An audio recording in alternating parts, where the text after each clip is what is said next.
What's up, everyone? How we all doing tonight? My lighting's all off.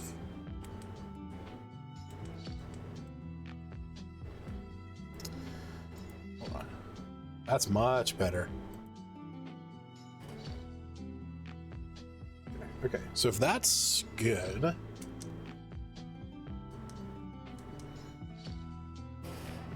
it's a little better. That's better. Can't see any chat. There we go. There we are. What's up, Hawketh? What's up, Stacy?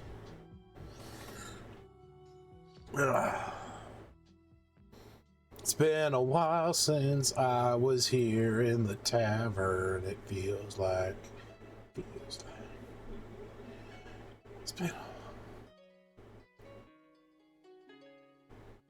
It's been a long time.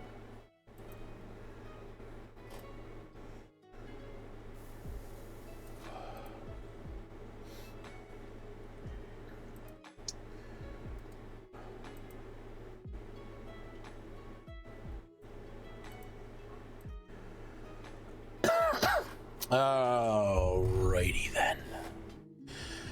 So I think tonight's gonna be a fairly chilled out stream, as I like to do on Mondays. You know, I work and then I come here, listen to some lo-fi that's playing through more speakers than it should. For what it's worth, I don't often share this. Technically, I'm not like required or anything, but if you're ever interested in this particular lo-fi, this is actually a very specific one that I use called Medieval Lo-Fi 24/7. I've been using this for like all the D&D and chill streams for a while, and it's by Medieval Lo-Fi. So check them out if that's something that interests you. If you like these tunes, definitely share your love with them. But yeah, like I said, it's been a little while to like just kind of relax, I feel like. But I think what I want to try and do is I want to get back to this. I want to get back to doing some D&D or some DM Academy questions. Feels like 3 weeks ago. Yeah, it does.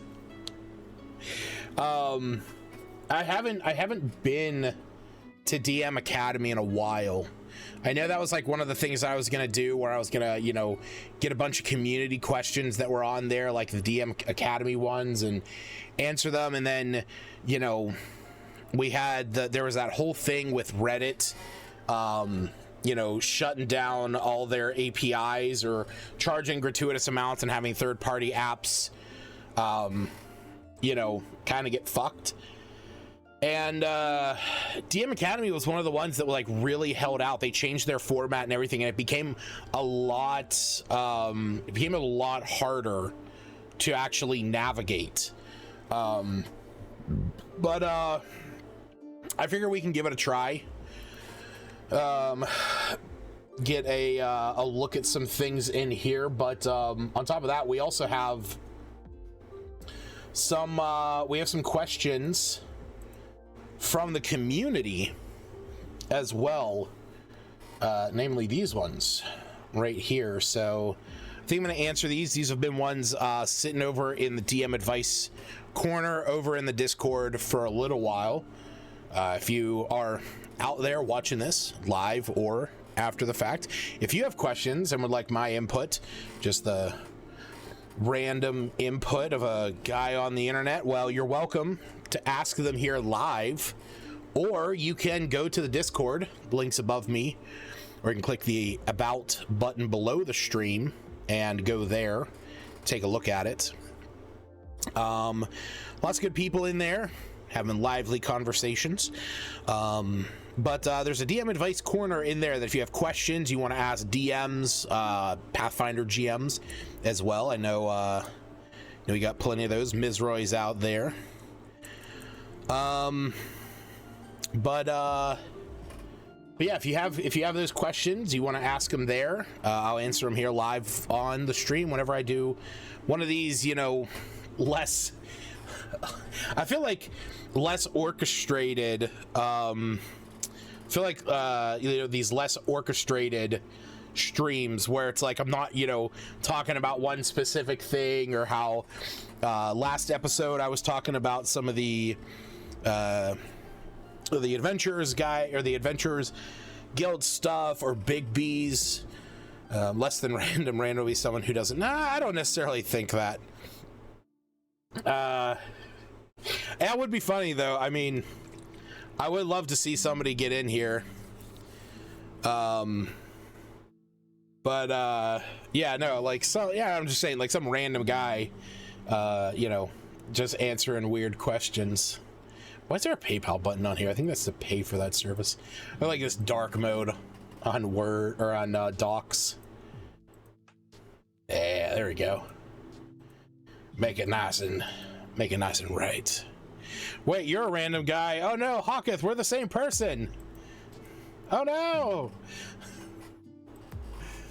Oh god, that's actually hurting my eyes to try and read.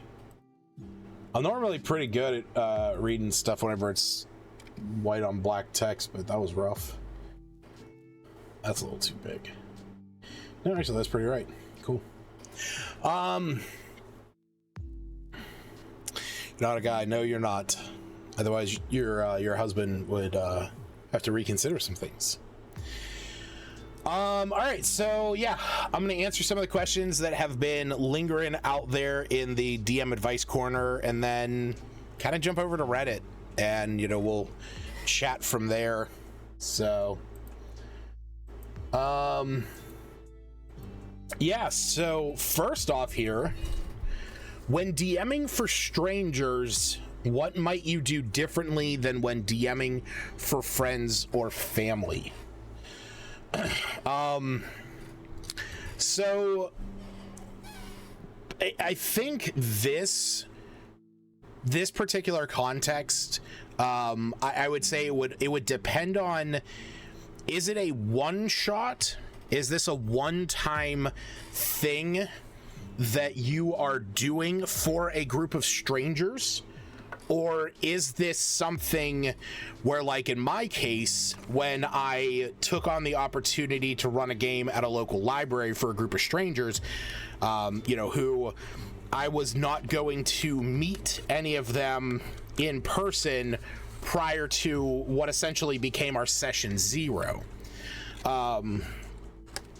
So, I think that if you are if you are running D&D for strangers, and it's a it's gonna be a one shot, I think what you should probably do is make sure that the expectations are put forth. And honestly, I'm going to say this about regardless. If you're doing a long form campaign or a one shot, you want to put your expectations out there at the forefront. I guess really because you did the library and some newbies, sort of like JJ, Steve, and Hannah. Yeah, so I think now that in a sense is talking about new players, because so I think if you're sitting down with people who have played before, that are strangers, you want to have a dialogue with them. You want to get that session 0 in about, like, where are the limits, like, safety rules, as some people like to call them. But just to get a better understanding about what everybody wants out of that adventure. Because in reality, if you're playing with friends or family, you kind of already know these people. You're gonna know what maybe doesn't rub them the right way. Maybe, you know, they're gonna already, you're gonna kind of already know a little bit about them to be able to play into their strengths and weaknesses. So I think with that, you have that benefit when interacting with friends and family to already know them. So I would say, you know, I would say one of the big things is that when it comes to DMing for strangers, something that you might do differently is that not only are you going to be playing with the expectation of learning, you know, who their characters are, but also learning who they are. I think that is going to be a major factor in something that you kind of have to do. And you know what? That is something that I have had to do in running my games at the library. Sorry, I'm looking for some around my room. You know, that's something that I've had to do with running my game at the library, is giving myself time to get to know those players. You know, figuring out a way that as I'm playing, I'm trying to learn who they are as people, because you know, it is good to know who your players are and like what their characters are like. You know, if you have somebody who's sitting down and they're playing a barbarian, and you know, they're this big, strong half-orc barbarian that's out there wanting to, you know, prove to the world that they can be the greatest chieftain of all time, or you know, they're out there avenging the death of their clan that was killed. You know, that's great, because that's how you're going to play into the story. But you need to take some time to learn who is sitting behind the character sheet, because you might have somebody who's sitting behind the sheet that looks like myself, you know, who's you know, I consider myself fairly charismatic, but I'm in no way like physical. I don't like violence, you know, I'm a talker. So when it comes to the kind of stuff that I'm looking for, you know, for me playing a barbarian character, that might be more of a power fantasy. So it's good for me to learn something about the player so that I can kind of help them along, because you might be helping develop their character, but you're also helping develop them as a player and as a person, depending on the kind of character that they're playing. So you need to get to know these people that you're playing with.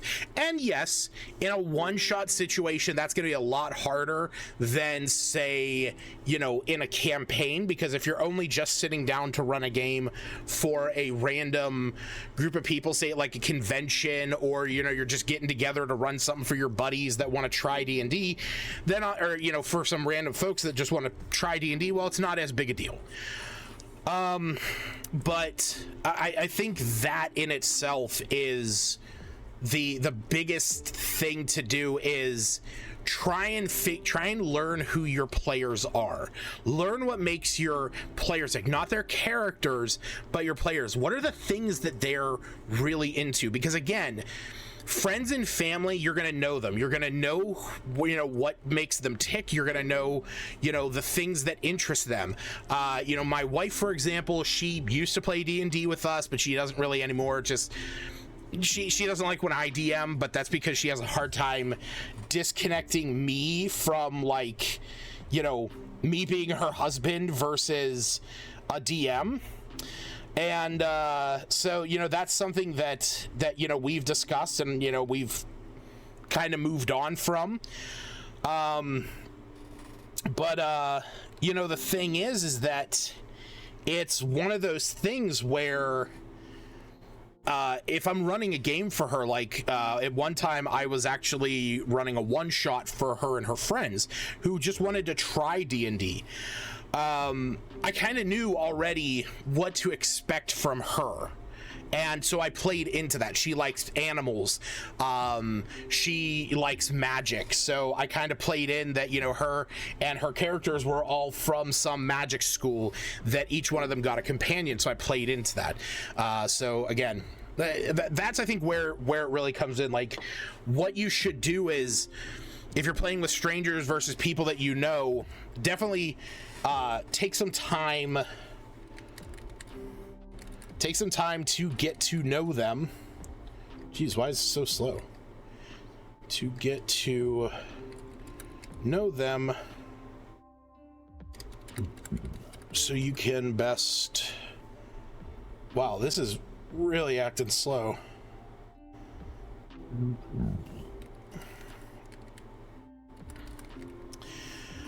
It made me think, for a one-shot at like in a con or something, that you might focus on learning backstory. No, actually, personally, I think in a one-shot you should not be worrying about learning backstories and stuff. Truth be told, when you're running a one-shot at like a con, you really don't worry about that stuff. In most cases, when running a one-shot at a con, you as the DM should have some pre-made characters prepped and ready to go that are level appropriate, because if you're running a one-shot for a group of level 3 players and somebody rolls up to the table with a level 5 character that's like, oh, I have this really cool backstory, that's great. You're 2 levels higher than what I need, and you're like, your background's not really going to play into the one shot. When it comes to running one shots at a con or something, pre-made characters are definitely the way to go. You have, you know, 5 or 6 characters, maybe 8, okay, or you can just have the whole litany. Do 12 characters. Funny enough, that's actually what I've done in the past. I have a collective of characters here on my character sheet, right here, from not from Manera, I think it's right here, from this high elf wizard up to Poetry Amblecrown. These are pre-made characters that I made that are ready to go. They are all level 3, as you can, it might be hard to tell. There we go. Let me get back down there. Okay, as you can see, it's really hard to tell. Here we go. So yeah, Poetry Amblecrown, Tiefling Warlock, Suisatal, Yonti Sorcerer.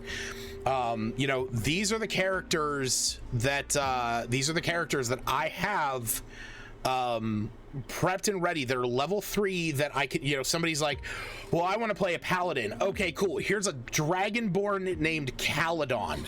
Okay, well, like, you know, does he have a backstory? Well, that's up to you. Like, you can come up with your own backstory. He's a mercenary. You can give him that, but I don't really have a ton of notes on them, because I never really wanted, if I were to run a one shot and I was using these pre-made characters, I wouldn't want somebody to like sit down and have to try and learn who this character is.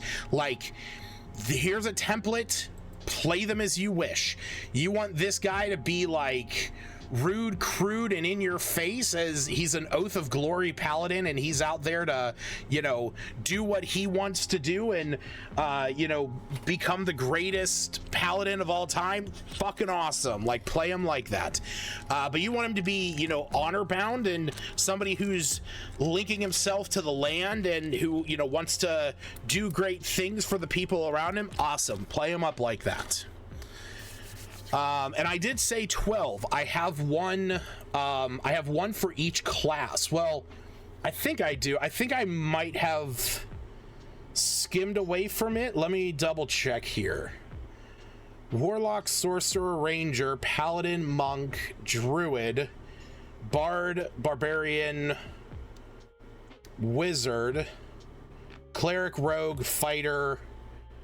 Oh yeah, no, I'm sorry. Yes, so that's right. I actually had doubles of the core 4. So wizard, rogue, fighter, and cleric, I think. I should have had another cleric in here.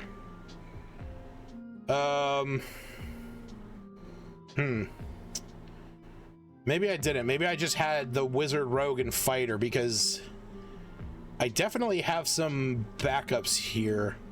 But the thing is that, yeah, I you know what? I believe I had 3 extra. I think that's what it was. Hold on, I'm miscounting now. Fucking losing my mind. I know I don't have the artificer. I know that. Yeah. Do I have a barbarian? Yeah. Bear killer, Volna, Goblin Bane, druid was... Okay, do I not have a druid? No, I do have a druid. I got 2 fighters. I got a monk. Yep, Ubo. Another paladin. Ranger was Whisper. I got 2 rogues. I know that. I have Keith Copperkettle and Ty Thorngage. I have the sorcerer, I have the warlock, and I have a wizard. I have 2 wizards. I have a scribe and an evoker. So yeah, 1 of each. Took me a minute to make sure I was right. But yeah, I have 1 of each, and then I have an extra fighter, rogue, and wizard. And I swear to... Oh, here he is. Here he is, down there, Sergor Marsk. I couldn't... I was like, no, because I kept looking down here. So I was like, these are all characters from like one continuous adventure, or like one idea. Sergor Marsk, he's the backup. He's the core 4. He's the core 4. Warburn, Keith, Ennelis, and Sergor. They were the core 4. Talk to the... Yeah, totally agree. Talk to them and ask questions so you can make... Yeah, that's it. You know, just... I would say for a one-shot or otherwise. But what sort of questions might help you get to know strangers? That's actually a good question. So, what kinds of questions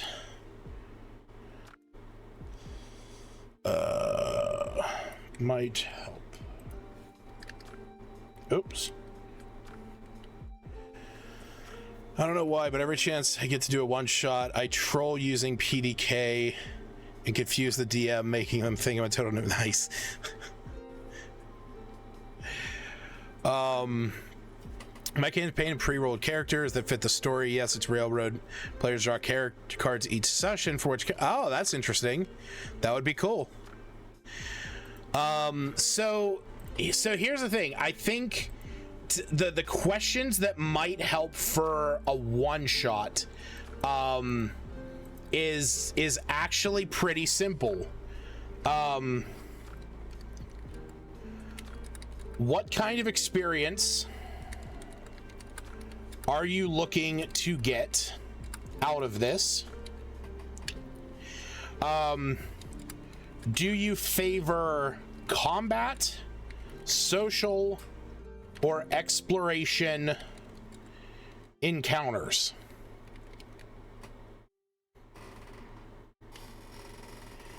Okay. I think that right there, is this what's causing it to lag so much?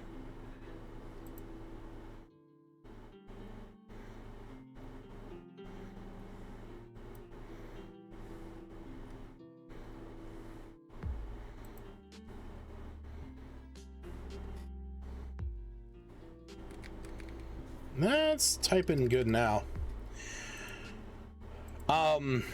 I think honestly those two are really just the yeah, it's the fact that I'm zoomed in. I honestly think those two are just gonna be like really the main ones. Like, what kind of experience do you want out of this, and do you favor combat, social, or exploration encounters? Because the reality is that if you're running a one shot, you as the DM really have to have that prepared. Okay, you're not going to show up to a one shot with nothing prepared and say to your party, okay, show me your characters, give me your backgrounds, and we'll figure something out. Because unless you are really good at improv and really good on the spot, you're not gonna do that. So I definitely think if it's coming down to a one shot, you need to have something prepared. You need to have characters ready and like prepped and set up to go, to give your players something. Okay. And in reality, there are good resources out there to make your life easier when doing that. For example, you can go to this website, which I've shared before. This is TetraCube, and you can generate characters right here. Okay. You can get whatever you need. You know, you can shrink your settings down. You can make it so that, certain things are locked in. Maybe you want them to be a fighter. Maybe you want them to be a certain race or a certain background. Okay. Random things on here that you can just generate. Okay, cool. Here's an aberrant mind sorcerer. I'm sure somebody could have some fun with that. But again, not even necessarily worrying about all these like traits that are featured here, like, the traits and ideals. Like, let your players kind of take that responsibility on. Another thing that you can do is here on RPG Tinkerer, can actually just make you can make an NPC stat block and kind of give yourself a basic stat block that you can then fill over into a character sheet. So that wouldn't be too hard. Or luckily, D&D Beyond has this feature now where you can do pre-made characters and make life even easier for yourself, or just do a quick build. These are two great options. The pre-made characters, like, sweet. I'm just gonna, what do you want to play? I want to play a paladin. Cool. Here's a dragonborn paladin right here. Okay, there you go. Serena Dardendrian. Okay, level 1. You want to bump them up? You bump them up. Okay, or you use the quick build. Let's choose a race. Okay, what do you want to be? I want to be a drow. Okay, cool. So we go down here, we choose elf, we choose dark elf, and you want to be a drow rogue. Awesome. And your character is gonna be named I was gonna put Dritz. We're gonna do Dritz Doerden. I know he's a ranger. Let's change it to ranger. Awesome. There we go. We can now just go through. It's going to populate what we need, and it's going to roll us our stats based on what is simple. It's already going to give us a background. It's going to give us equipment. All you have to do is pick what level they are, and that's it. So there are options out there to make this a lot easier for you.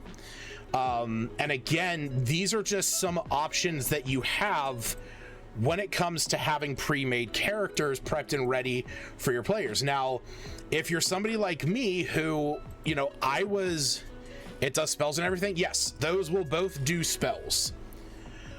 Well, right now we obviously are at levels, but the thing is that if you're going to run a one shot at it, something like a con, having pre-made characters is a better option. Now, if you're in a situation like myself where I was having strangers join me for what was going to be a long-term campaign, what I did with them is I messaged all of them and I asked them, what do you want out of this adventure? That was That was the big thing I wanted to know. I was like, what do you want from this adventure? And in addition to that, I gave each one of them, I don't know if I still have the template, so I'm just going to make a new version of it.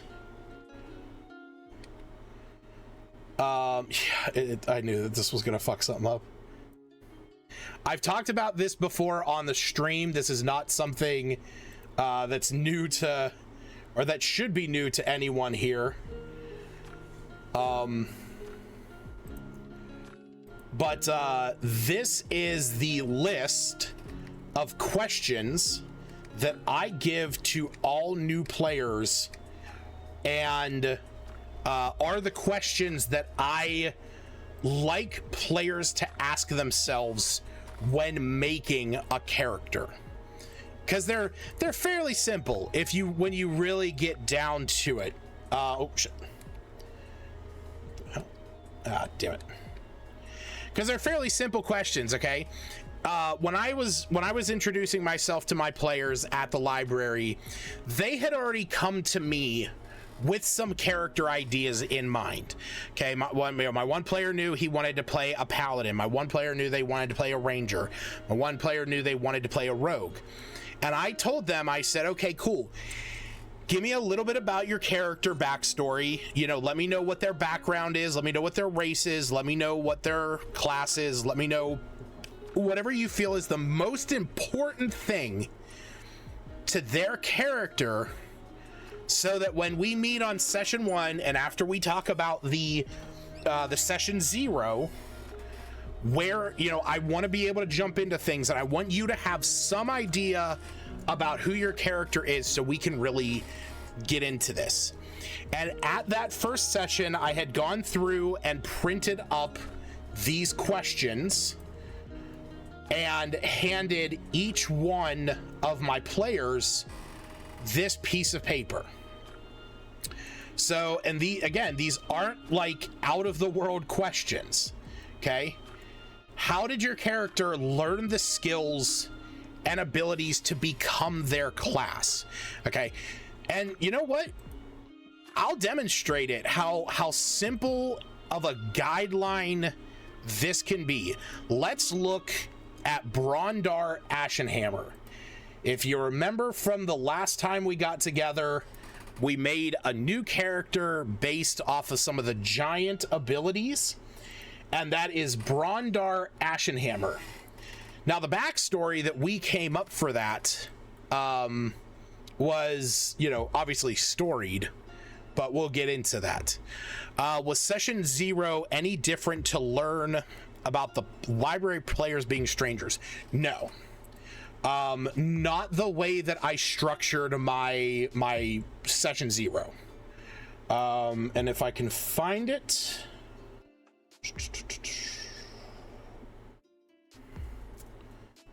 Oh no, I don't think it's this one. I think it's this. I think it was one of these. That's my big one. Yeah.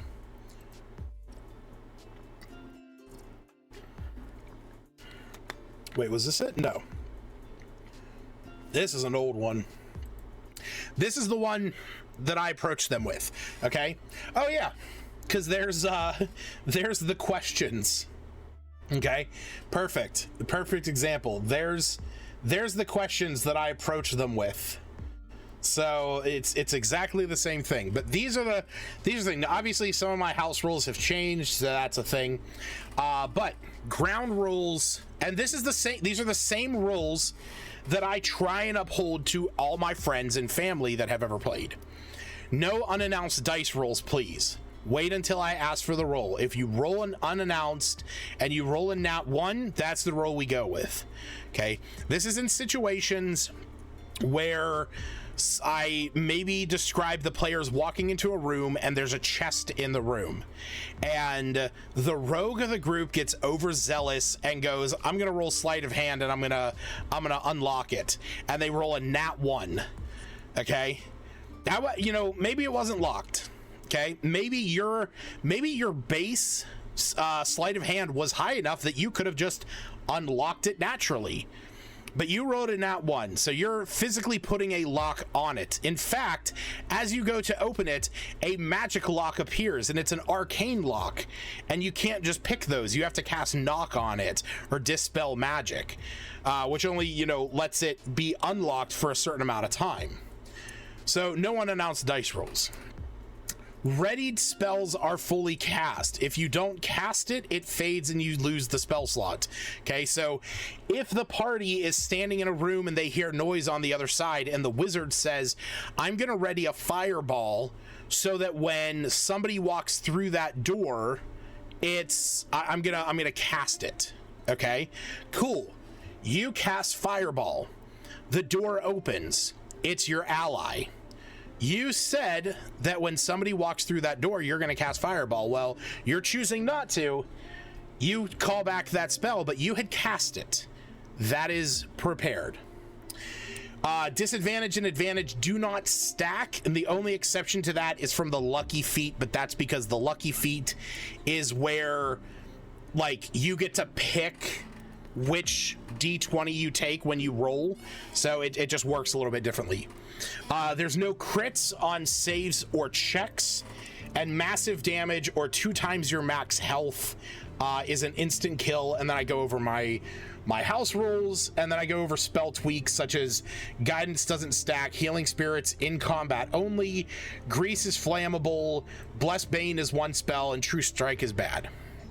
Now I have other ones that are far longer, okay, and these are the big ones. And again, I think it depends on the group that you're approaching. You know, you want to be approachable about this stuff, and you can give these things. I'm only using True Strike with you. God, I hate True Strike so much. It's the worst. But like, I gave my players at the library this one in a message that they could all review, because this is what I wanted them to know when I sat down, but this is something I wanted them to reflect upon. Okay, D&D is a game. It's meant to be fun for everyone. I've had the severe misfortune in the past of playing D&D with people who valued their own enjoyment and pleasure over the rest of the other players, and as such, I have a very simple rule that makes things go smoothly. If you do something or are planning to do something in the game that makes everyone else very uncomfortable, I will first ask you to stop and change your course of action, and if it continues, I would ask you to leave. Okay? It's very simple. Don't be a dick. Don't do things that don't do things that just overtly bother people just because you want to.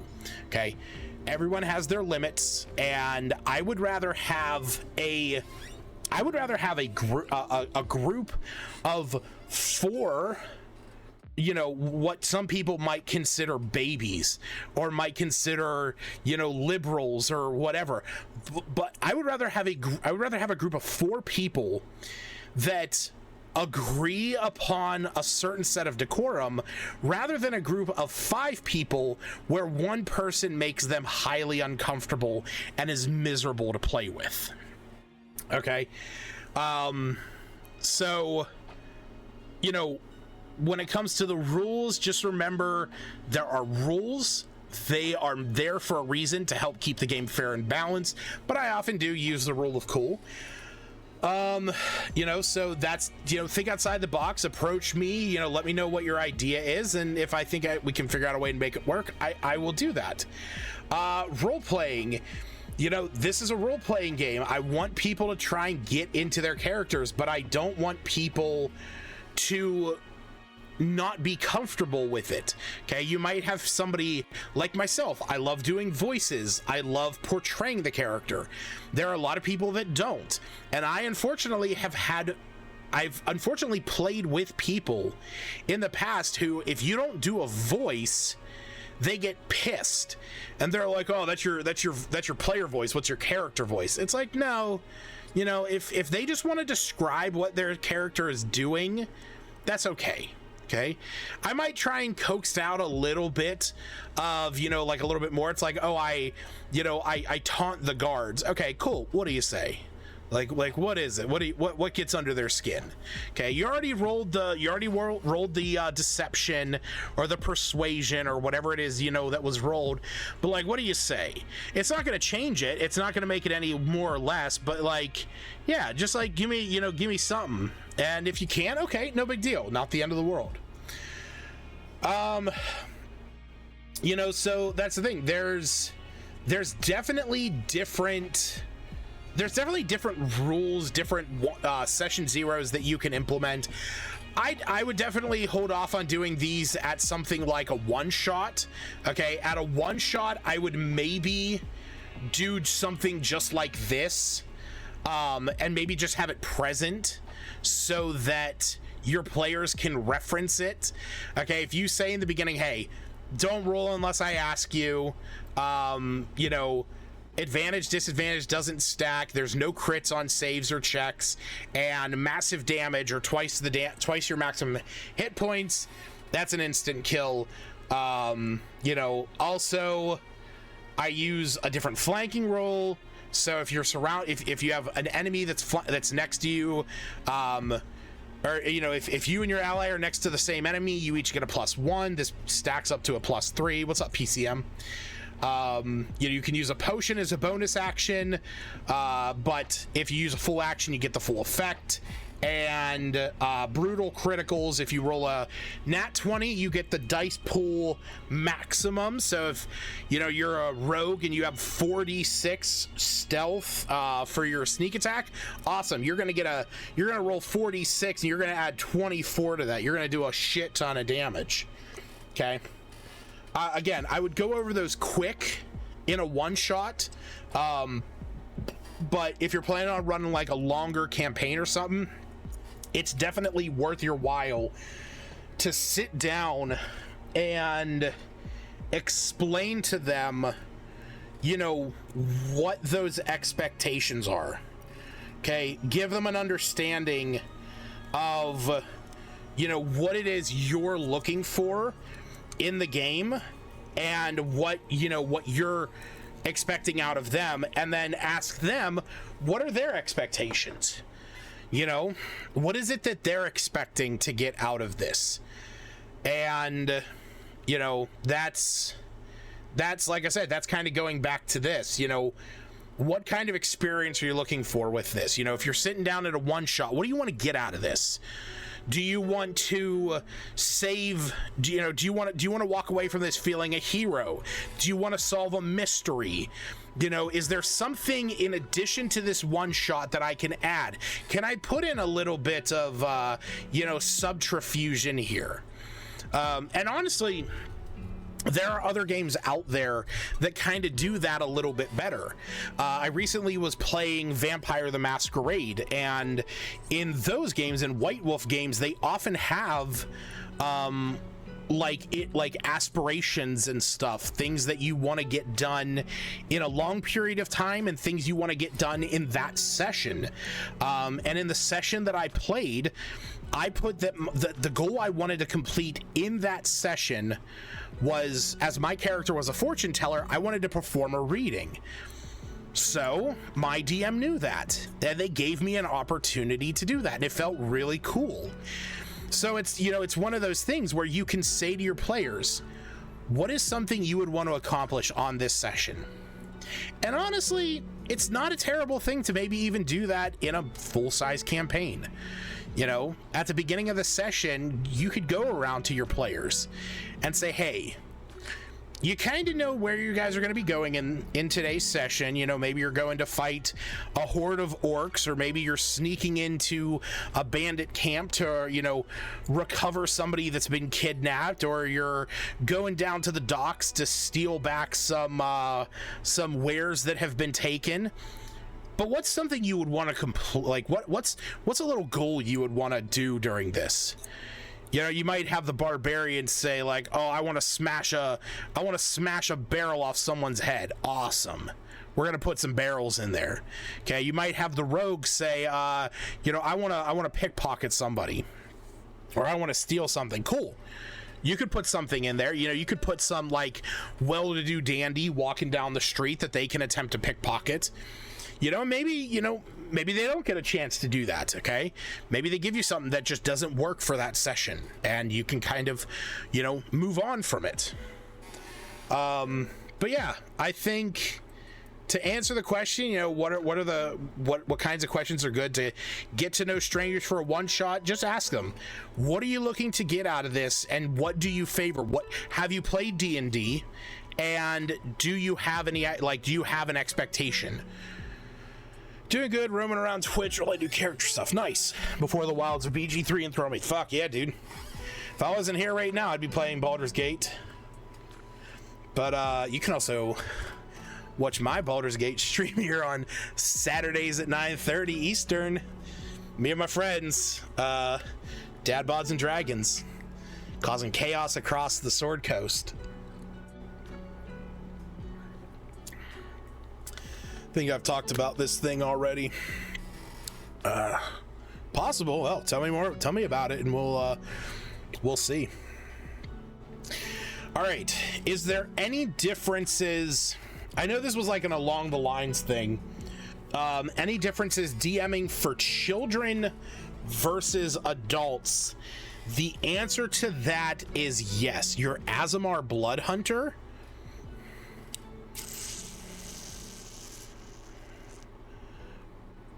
Oh, I don't know.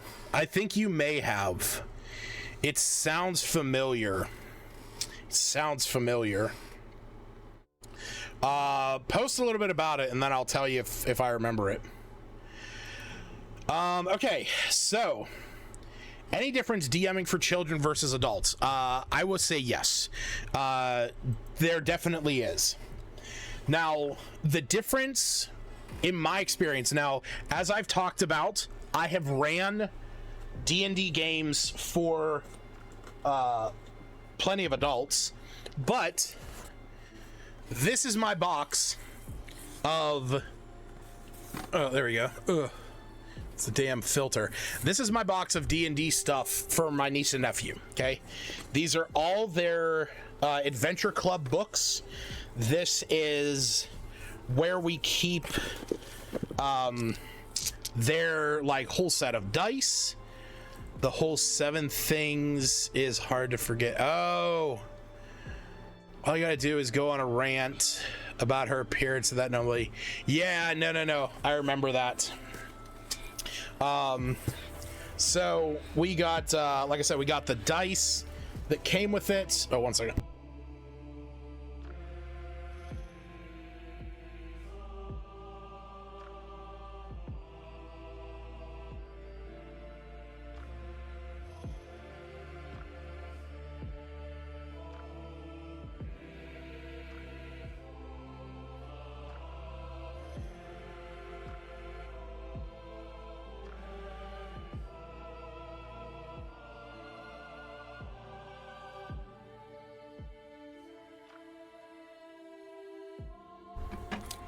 All right, sorry about that. I had to talk to my wife. But yeah, so this is the box that I have. I have all their books in. I also have these. I don't know if I've ever showed these before.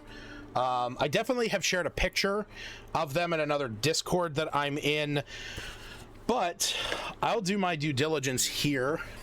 Oh, damn it. That's literally the worst. I dropped every single book.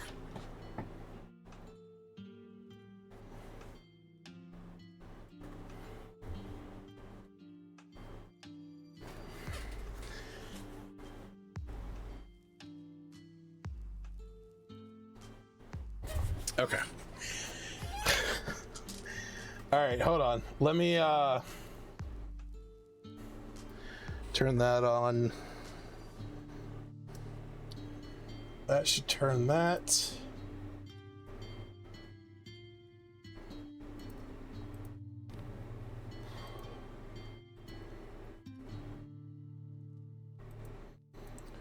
There we go. Oh, this is a weird angle. Okay, So obviously, I've talked about these books before, the D&D Adventure Club.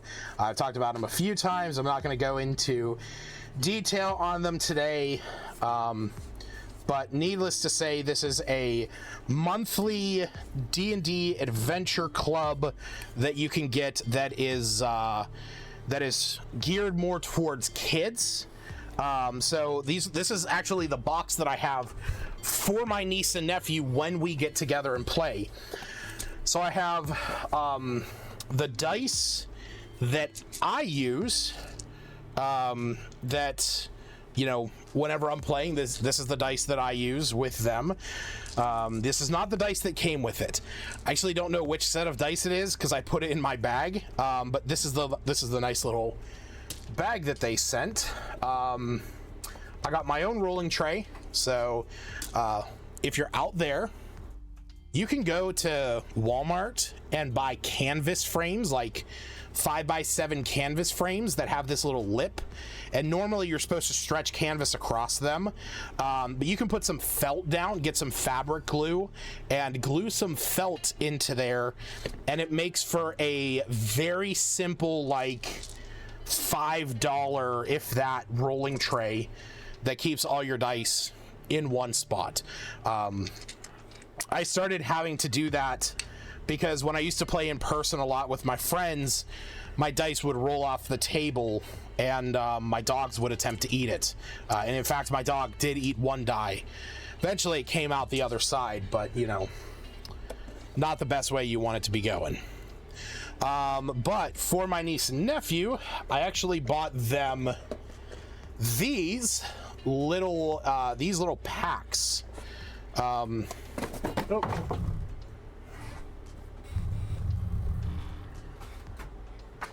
I'm dropping everything.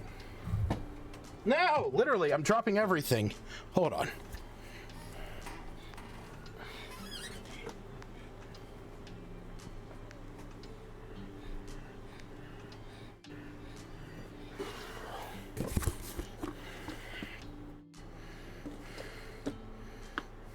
Stay. Okay. Should be good now.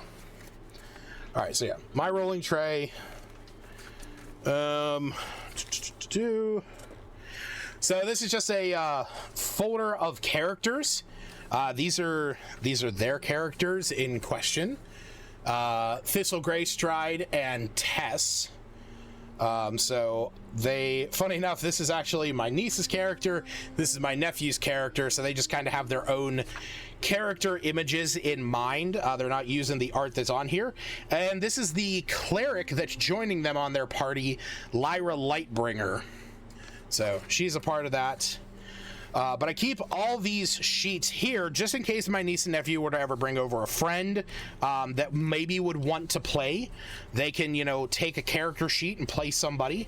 But I also have some of the maps printed up. You know, the game has some okay maps in here. So I have some of those prepped and ready, you know, for whenever the situation may call. And then, oh yeah, here's some real D&D character sheets. But these, I got these for my niece and nephew not too long ago. These you can find on Amazon. They're like $12. You can also find them at Barnes & Nobles. These are little dry erase character sheets. Okay. They're very simple. Oh, wait, what the hell? Oh, that's why, because I have it so I can read it. That's right. So this is for a ranger. Which one is a naked dragonborn? None of them, because they're good people. So this is for a ranger.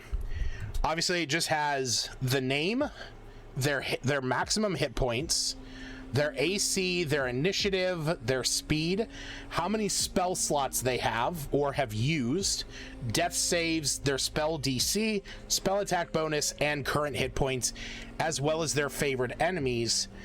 And then it comes with a bunch of little tokens for, like, if you're taking the dodge action, or if you're prone or grappled, or you have your hunter's mark, and then my nephew's dice in here. And then we got my niece's character sheet, which she is playing a wizard. There's a little bit more on there, but it's basically the exact same layout, but instead of the favored foes, they have the arcane recovery and spell mastery and signature spells. So again, this is very much just for the things that change more often, like your spell slots, like your death saves, your hit points, your AC. This is a very quick and dirty way to kind of do stuff.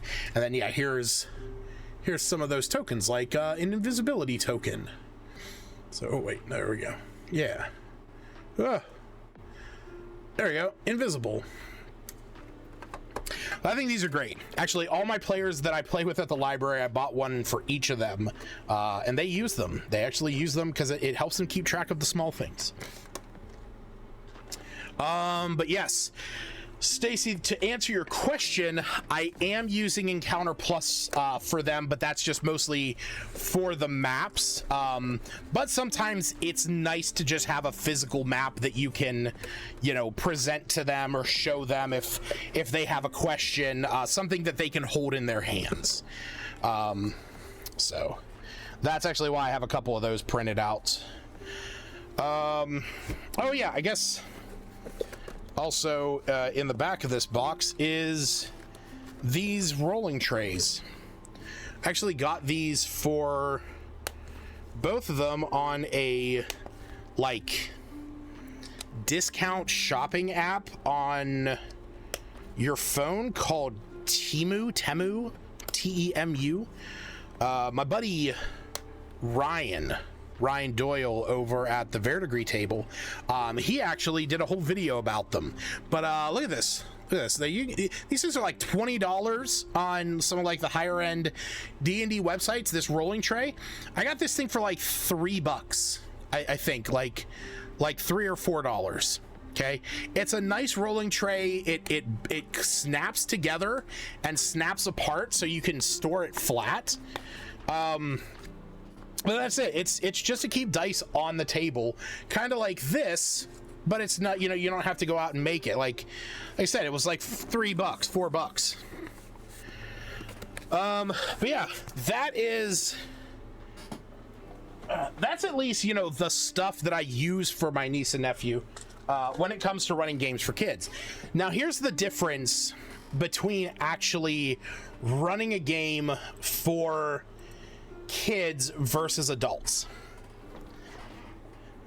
I want to put up that meme. Hold on.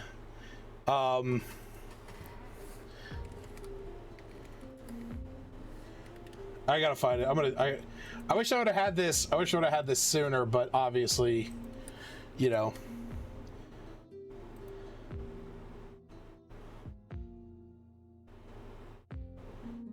Here it is. All right. Yeah.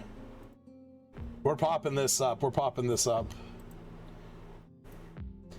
right, so what's the difference between running D&D for kids versus running D&D for adults? Imagination. Okay? That's the difference. At the end of the day, that's the difference. Kids have a bigger imagination by and large, I feel, and are more willing to, you know, just say things and try stuff. Okay? They are more willing to take risks and take chances because it's a game. Okay? You know, my nephew had this really cool idea about wanting to befriend a rat that you know, was that they had that they were gonna release.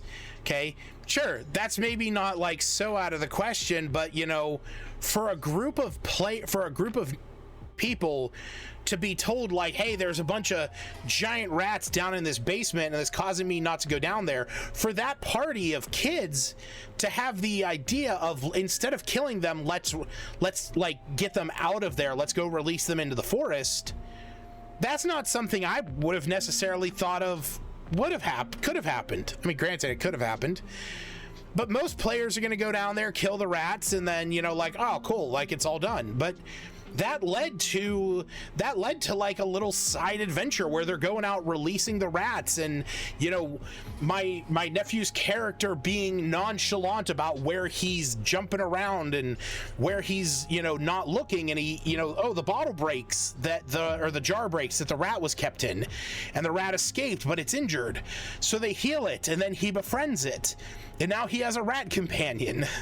You know, something like that is really cool, and it, you know, that might not happen with adults. I think adults have an expectation about what they're going to get out of it. I think adults have an expectation about, like, you know, okay, what are the things I can't do? Like, or like, you know, or not, sorry, no, like, what are the things that I can do?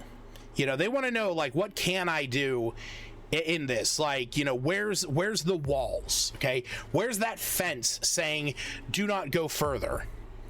Kids don't care. Kids want to push those boundaries.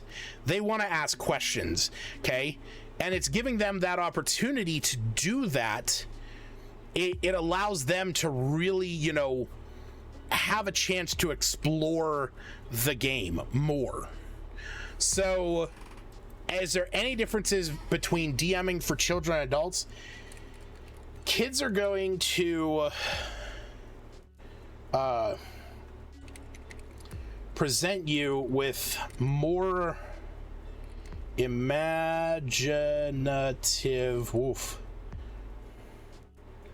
requests and options versus adults, who will more likely keep things corralled and contained within expected bounds. Does that mean you do things differently as a DM for kids? I'm a lot more forgiving for kids. When I was running for my niece and nephew, and, you know, when they would ask me a question of, like, can I do this? Can I do that? I was a lot more forgiving with them. Now, there was obviously,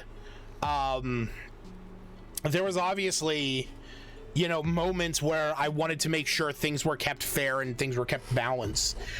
For example, when they contracted a disease from getting bit by this giant dire rat. Okay, my nephew is playing a ranger, and he has the ability of detect poison. Okay, you know, he asked me, he's like, can I cast this and tell what we're diseased with? Okay, in that scenario, I said, if you want to cast that spell, you will know that a poison has been used on you, but because it is a disease, you do not know what the disease is or what could cure it. And he was okay with that, because you do have to set rules. You do have to set some boundaries, especially if you are running this with the expectation of introducing them to more full-scaled D&D mechanics and aspects. Like, if my niece and nephew were to sit down at a game that I run that is just normal D&D, I want them to know that there are boundaries, you know, that there are rules in place. But I was a lot more lenient when you know, maybe the rats were a little bit more easygoing when fighting them, and were a little bit easier to coax into the jars to be taken out to the field. Okay, maybe the rats that were taken out to the field in any other scenario might have turned around and bit one of the players, but you know, you do kind of want to have them have a little bit more of those, I feel like, feel good moments. You You know, D&D can be a game that you can be a superhero and, you know, everything's always turning out great and there's very little conflict if that's what you're looking for with it. That's not the kind of games that I run, but for my niece and nephew, it more is. I want them to feel like heroes. I want them to feel empowered, but I do want them to have those challenges put before them. You know, if you were here for the session after, or if you were here for the episode of D&D&Chill where I talked about my niece and nephew's story when they went through that adventure, it didn't really end on a high note for them. You know, they were able to kill the giant dire rat in the basement. They were able to free the other rats. My nephew was able to befriend the one, and they were able to access the basement again to the boarding house that they were trying to help. But they contracted a disease because the rat bit them. What's up, Hannah? And because of that, they now have to go on an adventure to get the necessary ingredients to make the cure. But guess what? That's what D&D is all about. D&D is all about going out there and doing great things and having an adventure, and then at the end, something happens that makes you have to keep going. You know, oh, something came up, and now we have something new we have to do. So yeah, you know, is there a way that I do it, that I DM differently? Yeah. I like to take it easier on them, and you know, I like to be a little more lenient.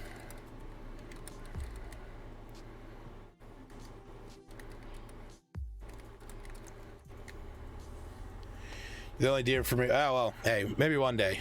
Maybe one day you'll get someone else to run a great game for you, and you'll realize just how terrible I am.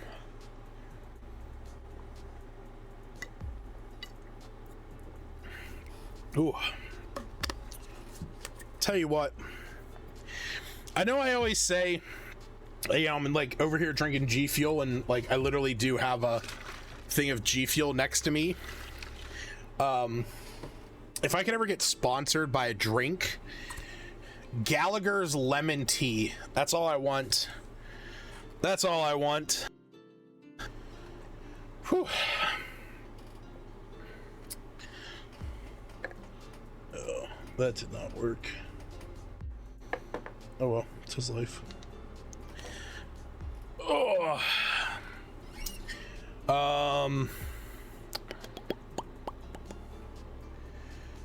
I gotta put these dice somewhere so I don't lose them.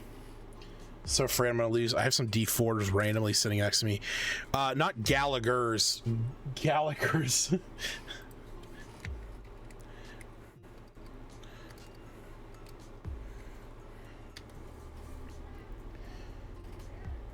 Yeah, Gallagher's. I know I'm not the best except for hard combat, but I don't try to be a war game. Yeah, that's it. That's it. You know, I definitely don't try to war game. I think that just gets to be, you know, too much. I definitely know my highs and lows. But then again, I'm also very hard on myself just in general. Like, I don't have a session that goes by where, like, I walk away from the session and, you know, like, sit down on my couch, put my hands behind my head and go, yeah, that was it. You know, I'm constantly like, as soon as the cameras are off, as soon as everyone says bye on Discord, I'm sitting there, like, I go and I lay down on my bed, or I'll go and lay on the couch and I'll be like, what could I have done differently? What could I have done differently? Like who, you know, who walked away from this, you know, like which of my players is walking away from this going, man, I've had better, you know? Yeah, I don't know. That's just me though. Nobody can tell me otherwise. That's just me. It's who I am as a person. Give me 1 second. I will be right back. I gotta go grab something.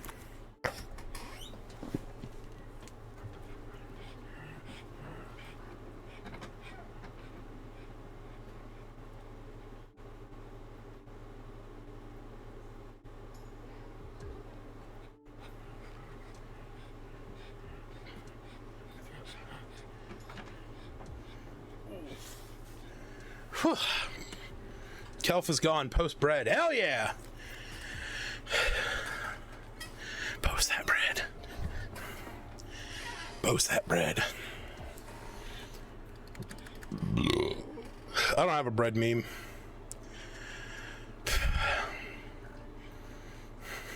Yeah.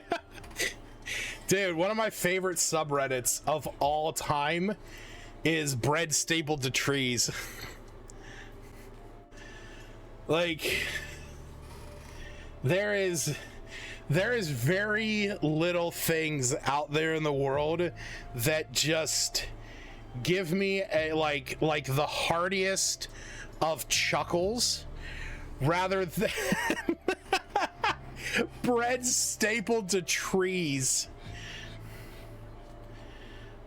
German bread on a cherry tree, toast on a walnut tree. Ooh, polenta on oak. Nice, nice, nice. Buttermilk bread on a tree. Nice, nice, nice. Is that a bagel? Oh, that's a toasted English muffin on black walnut. Very nice. Very nice. Oh, yes. It's like the dumbest thing ever. But I absolutely love it. It's like one of the funniest things in the world to me. Oh, God. All right, I close some of these windows. I got too many open. All right, so back to the matter at hand. I've read about randomized initiative as a way to keep players engaged as they don't know when their turn might come up. One example was using a deck of cards, one number for each player, and then a joker for the monsters. This way, it changes every round. Good night. Although my initial thought was joker for monsters suggests they would all turn together right after another. Thoughts on randomizing initiative? So, very simply put, I don't like it. I don't like randomized initiative. Because, and I'm not saying that I don't have access to randomized initiatives. For example, I'm gonna pull up here the VTT of my choice. The one most people here would be, you know, used to. If you watch any of my streams, here we go. So y'all are familiar with this. Now, the thing is that in here, in the settings, it actually gives a couple different options for initiative. Oh, what is going on here? Hold on. There you go. This actually gives a couple different options for initiative. So standard is that it's going to roll initiative for everyone based off of their modifier. So technically speaking, I as the DM do not actually need any one of my players to roll initiative, because when I hit reset encounter and hit start and hit roll initiative, it will roll for everyone, and then my players can just tell me what they roll. Or, oh, is it laggy for you? Should be all right. And I can click down here where it has roll for initiative, and I can roll for them. Okay. Now that's the standard way. That's the standard way of rolling for initiative. Now the other options that this presents is group initiative. So the way that group initiative works is on this map, for example, spoiler warning to anyone who watches my Rime of the Frost Maiden game. If this is the encounter right here. Some Rust monsters, an Umber Hulk, and some Duragar Hammerers. Okay, it's going to roll the 2 Rust monsters together. It's going to roll the Hammerers together, and it's going to roll the Umber Hulk by himself. And then that's going to be the initiative. So it's going to do each enemy type by a group, and then you as the DM are just going to roll through each of those. You have Chaos, where every single round it rolls at the start of initiative. Okay, now that's kind of what this randomized initiative to me sounds more like. The other option is Expert, where it's every creature type is rolled. It's basically I had to close my always open E+ tab. Okay, that's okay. But you know, like Chaos or Expert is basically Chaos, but it groups the enemy types together. Now I use Standard because it's the easiest. It just makes the most sense. Oh yeah, that's where I can roll for players right there. That would do the trick. But the thing is that the reason why I wouldn't do like full bore random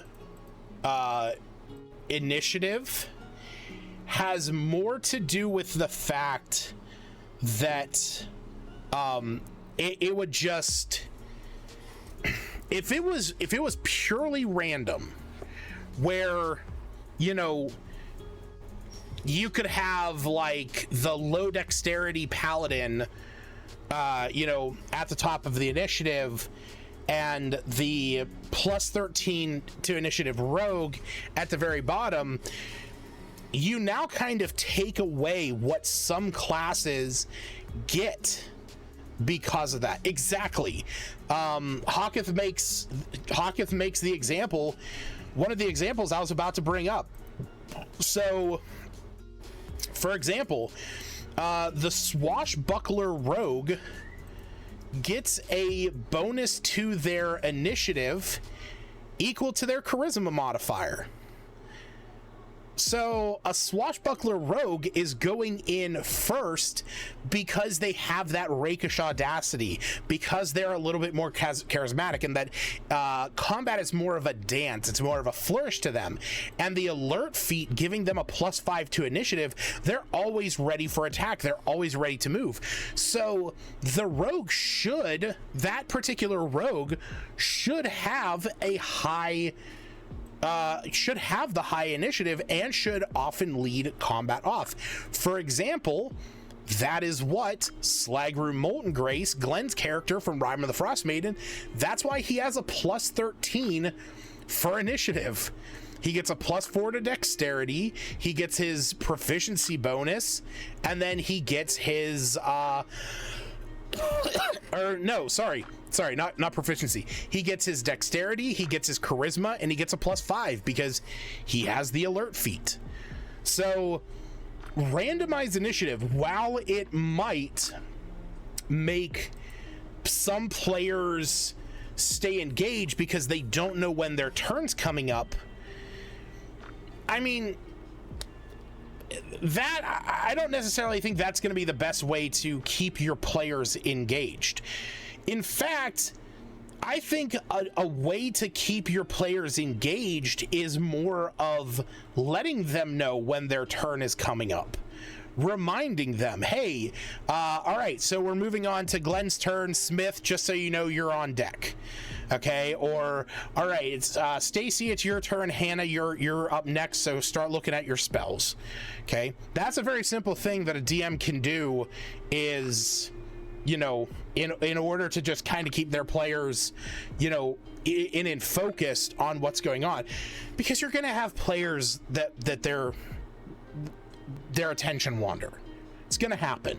You can't fight that, especially when playing digital D&D like I do.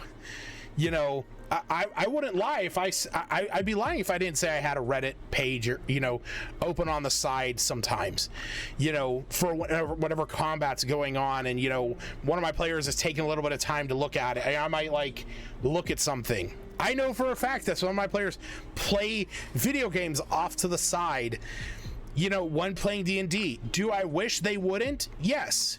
Do I wish that they would focus and, you know, would, you know, so I wouldn't have to repeat myself? Because to me, that's all it comes down to. Just do it. Pay enough attention that when it's your turn, I don't have to repeat what happened 5-6 times. But at the same time, I've been there. I was that player that didn't pay attention in campaigns. Okay? I get it. I would be so focused on what everyone else was doing at any given time.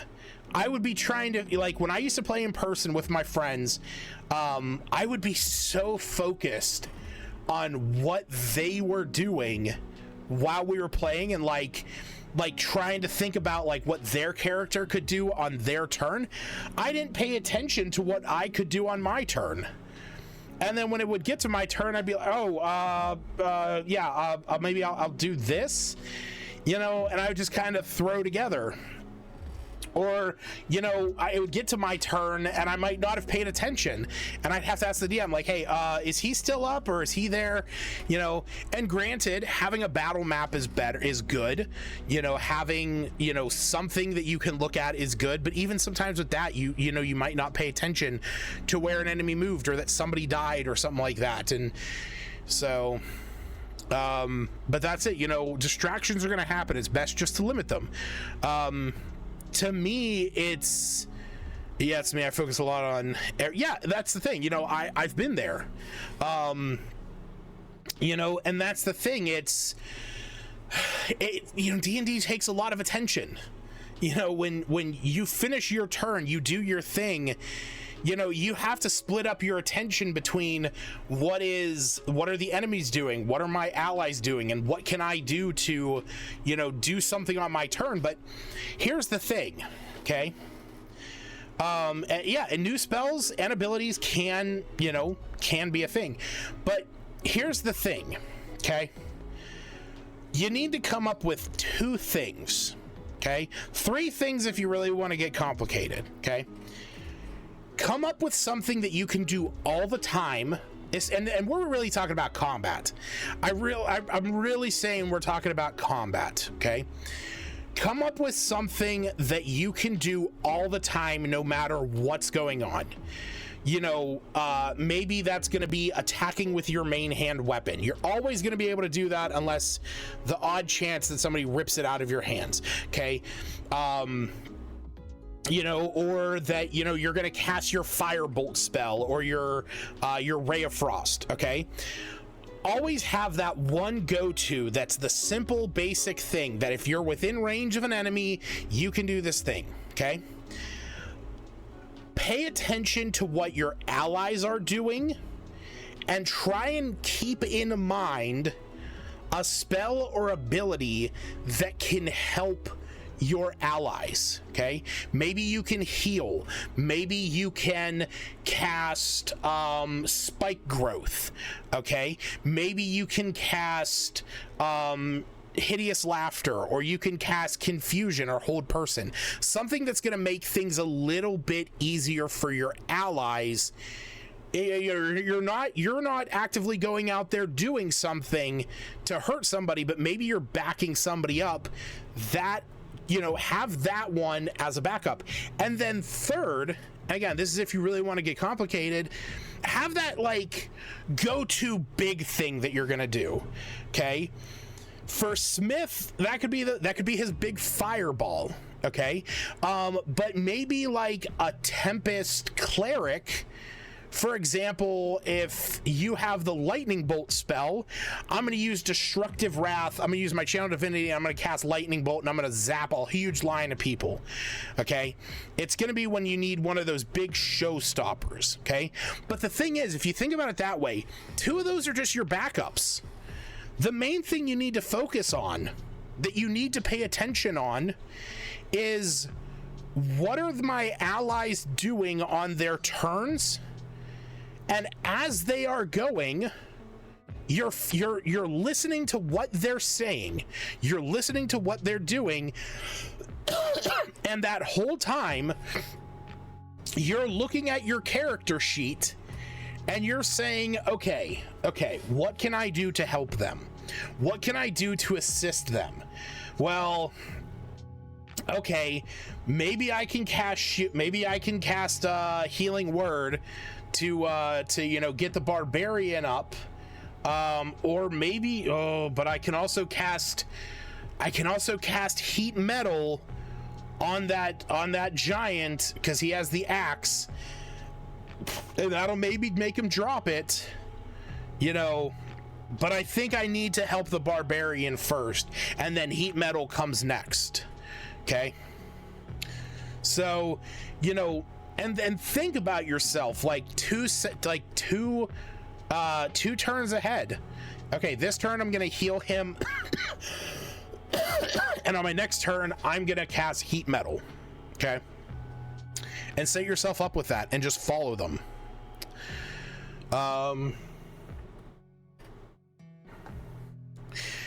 That's why I somewhat like normal initiative over speed initiative.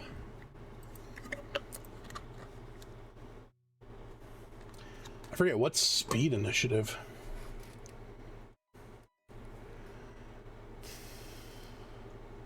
The Greyhawk variant. Speed. Oh, wait. I think I know this. Yes. Okay. I thought this is what it was referring to. Yeah. This is Professor Dungeon Master had something like this in one of his videos, and I tried to follow it, and I couldn't. It was like, if you're a fighter, you know, you'll go before the spellcaster, but you're not going to go before the rogue. It was I forget what all it was. Yeah. Sometimes I feel a bit unsure if I'm metagaming or if my character actually knows what action spell my companions have done. I have a hard time separating out what I know and what my character knows. So here's the thing. Don't get so in the weeds about metagaming that it takes away your ability to simply act.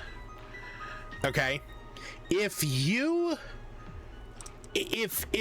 know, because, you know, somebody made a comment that, you know, like if you heard, you know, just from talking about it, that Aaron has a spell that would work really well with something you want to do, or that me has an ability, or that Jared has an ability that would work really well with something you want to do, you know, broach the conversation, bring it up. Okay, it's only gonna really be metagaming if you're doing something that is in my opinion, okay, and this is a fluid opinion, but in most cases I'm not gonna call you out on metagaming unless you're sitting there going, okay, it's a troll, so we need to kill it with fire or acid. Okay, or it's you know, like zombies, for example. You know, we need to kill it with radiant damage, otherwise its undead fortitude's gonna kick in. Talking is a free action, exactly. That's yes, that's literally the name of the podcast I'm planning. But no, that's exactly it. Talking is a free action. Bring it up to them, you know. That's the thing. In combat, you have, you know, sure, you can't have a 5-minute conversation with, you know, with Iluna while you're in the middle of combat, like, hey, if I do this thing, okay, maybe that's not gonna work, but like, let's obviously. But the reality is it's a game. We're all sitting around the table. I want to see you guys succeed. I want to see you guys still do really cool things. So if it comes down to just saying, hey, okay, can I ask about an ability that somebody has, like, you know, can you do this? Like, if I do this thing, can you do this thing? Because if it's going to make your experience better at the table, let's do it. You know, I'm never going to hold it against you guys if, you know, if you want to talk to each other about that stuff to have some kind of an idea about what you can do. All right. And it's better that you just approach the situation of saying like, hey, can we do this thing, rather than, you know, constantly sitting there worrying that you know, you can't. So yeah, like I said, I definitely would say, you know, unless it's coming down to like, you know, oh well, this is a lycanthrope, so we need to kill it with silver. You know, like, okay, does your character actually know that? Does your character know that they're actually weak to silvered weapons? But hey, you know what? That's why if that comes up, I'll make you make a survival check or a history check or an arcana check, something like that. The troll thing's the one that I always go back to, and that's because like trolls are so classic as being the one monster that like DMs throw at newer players, and that they have the regeneration thing where unless it takes acid or fire, it's gonna regenerate.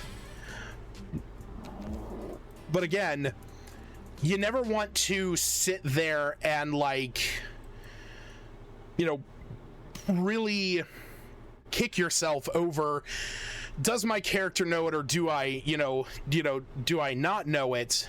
Because again, if it's something that I feel your character doesn't know, I'll make you roll for it. You know, and if you can argue that your character absolutely does know it, well then, hey, sure, you know, we can roll with it. The one I love for old players versus new players is oh yeah, because kobolds are sniveling cowards. Kobolds have that great those great abilities from the old races. Oh wait, where was it? No, not the pack tactics. Yeah, grovel, cower, and beg.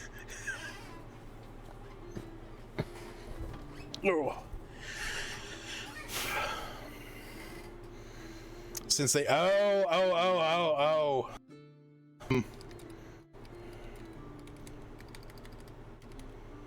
yeah, shit, what the fuck is it? Oh, I can't think of his name. Oh my god. I'm blanking on the name of the kobold. Is it Tucker? It's Tucker's kobolds. Yes, Tucker's kobolds. Took me a minute. That's it.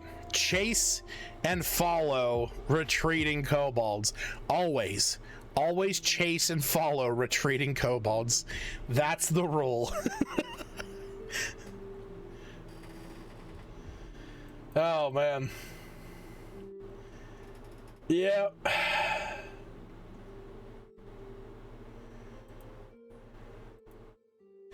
All right. Let me close some of these out. All right, so yeah. Randomized initiative, yeah, like I said, I don't care for it. I just don't like it. So all right. Got a couple more questions here. You know what? I play Idle Champions. It's here. You know what? Dude, Idle Champions is a fun game. I put many an hour into that. Shit, how many? I used to have up here. Here we go. 356 hours into Idle Champions. Fun game. Fun game. Holy shit, I've put 140 hours into Baldur's Gate already. Damn. I'm beyond that. So tell me, Hawketh, are you more than 11? Oh, 9,000. Holy shit, brother. Fuck yeah. I was about to say, are you more than 1,100 hours in? Because that's like my highest hour game, and that's Realm Grinder. But holy shit, 9,000 hours. Idle games will do that, man. Idle games will do that. Funny enough, my number one games, I don't know if I can actually pull this up. I don't know if it'll let me. No. Oh wait, actually, will it? Will it actually let me? Nah, it's not letting me bring that up. So I don't know if it'll let me bring up my Steam loader. Oh wait, actually I have an idea. If I do display capture. Yeah, there we go. Yep. So there we go. Those are my top games right there. Realm Grinder, Adventure Capitalist, Idle Champs, and Cookie Clicker, followed by Baldur's Gate. That's what I'm about.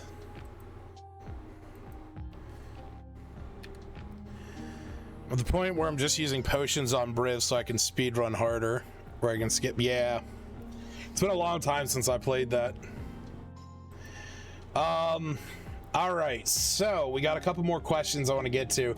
I'm actually going to answer this bottom one first. Actually, I'm going to answer Hannah's question first.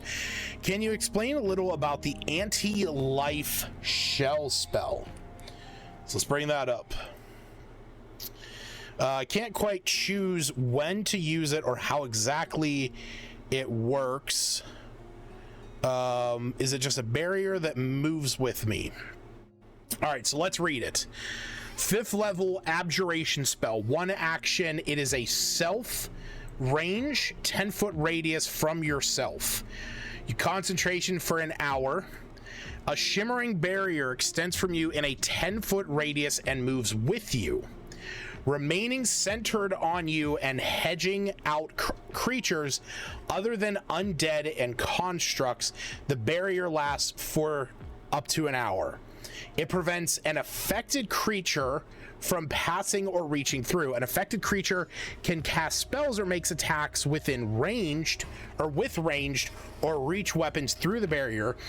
If you move so that an affected creature is forced to pass through it, the spell ends. So the way that this works, it is an anti-life shell. So this means that the only things that can enter into your space are undead and constructs.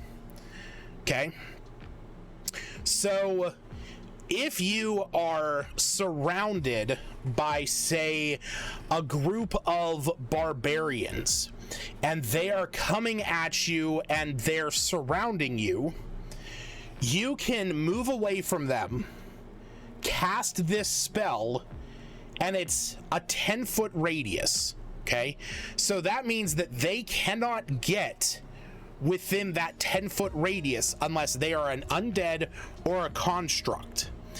Now the thing is that, like it says here, spells can still be cast into it, and ranged weapons can also be cast into it.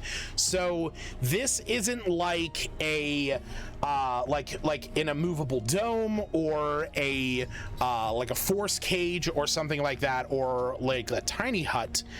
This is a self-centered sphere that is going to stop creatures other than undead and constructs from getting up close to you. So with Albina's playstyle of having the aura, having spirit guardians popped up during combat, and then having, like, you know, moving across the battlefield and going into melee range, I would say this would probably more limit what you can do with the playstyle that you play for. It does include allies, yes. If unless your ally is an undead or a construct. So, for example, you know, if there was a druid in Rime of the Frost Maiden, Gerard could pass into it because he's actually a construct. So, you know, Gerard is a construct. Seftis, a Warforged, could be considered a construct. So I would argue that Seftis could, because he is a construct. So that would be, you know, he would be able to enter that space. But, you know, Albina could, or Iluna couldn't, Smith couldn't. He could stay in there with you, yes. So he would be able to move through it. That would be the main thing. He could move through it. But the thing is that if you move into the space of where a creature that would be affected by the spell is located, it breaks the spell. So you cannot use this spell to, like, push enemies out of the way. It's only used to, like, protect yourself. No, correct. You could not cast it on you or Iggy. It would almost, like, force him out. So,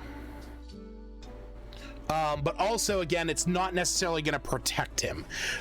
If you wanted a way to protect him, so a couple spells in question would be something like Warding Bond.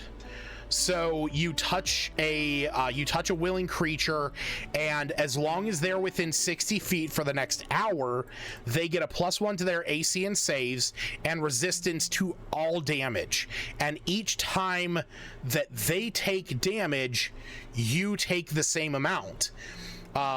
Now the thing is if you note, you actually have, Albina actually has access to this because of your new subclass, because of the Guardian subclass. And that's actually part of what your new abilities are kind of about. So for example, let's go up and let's look at this. Nope.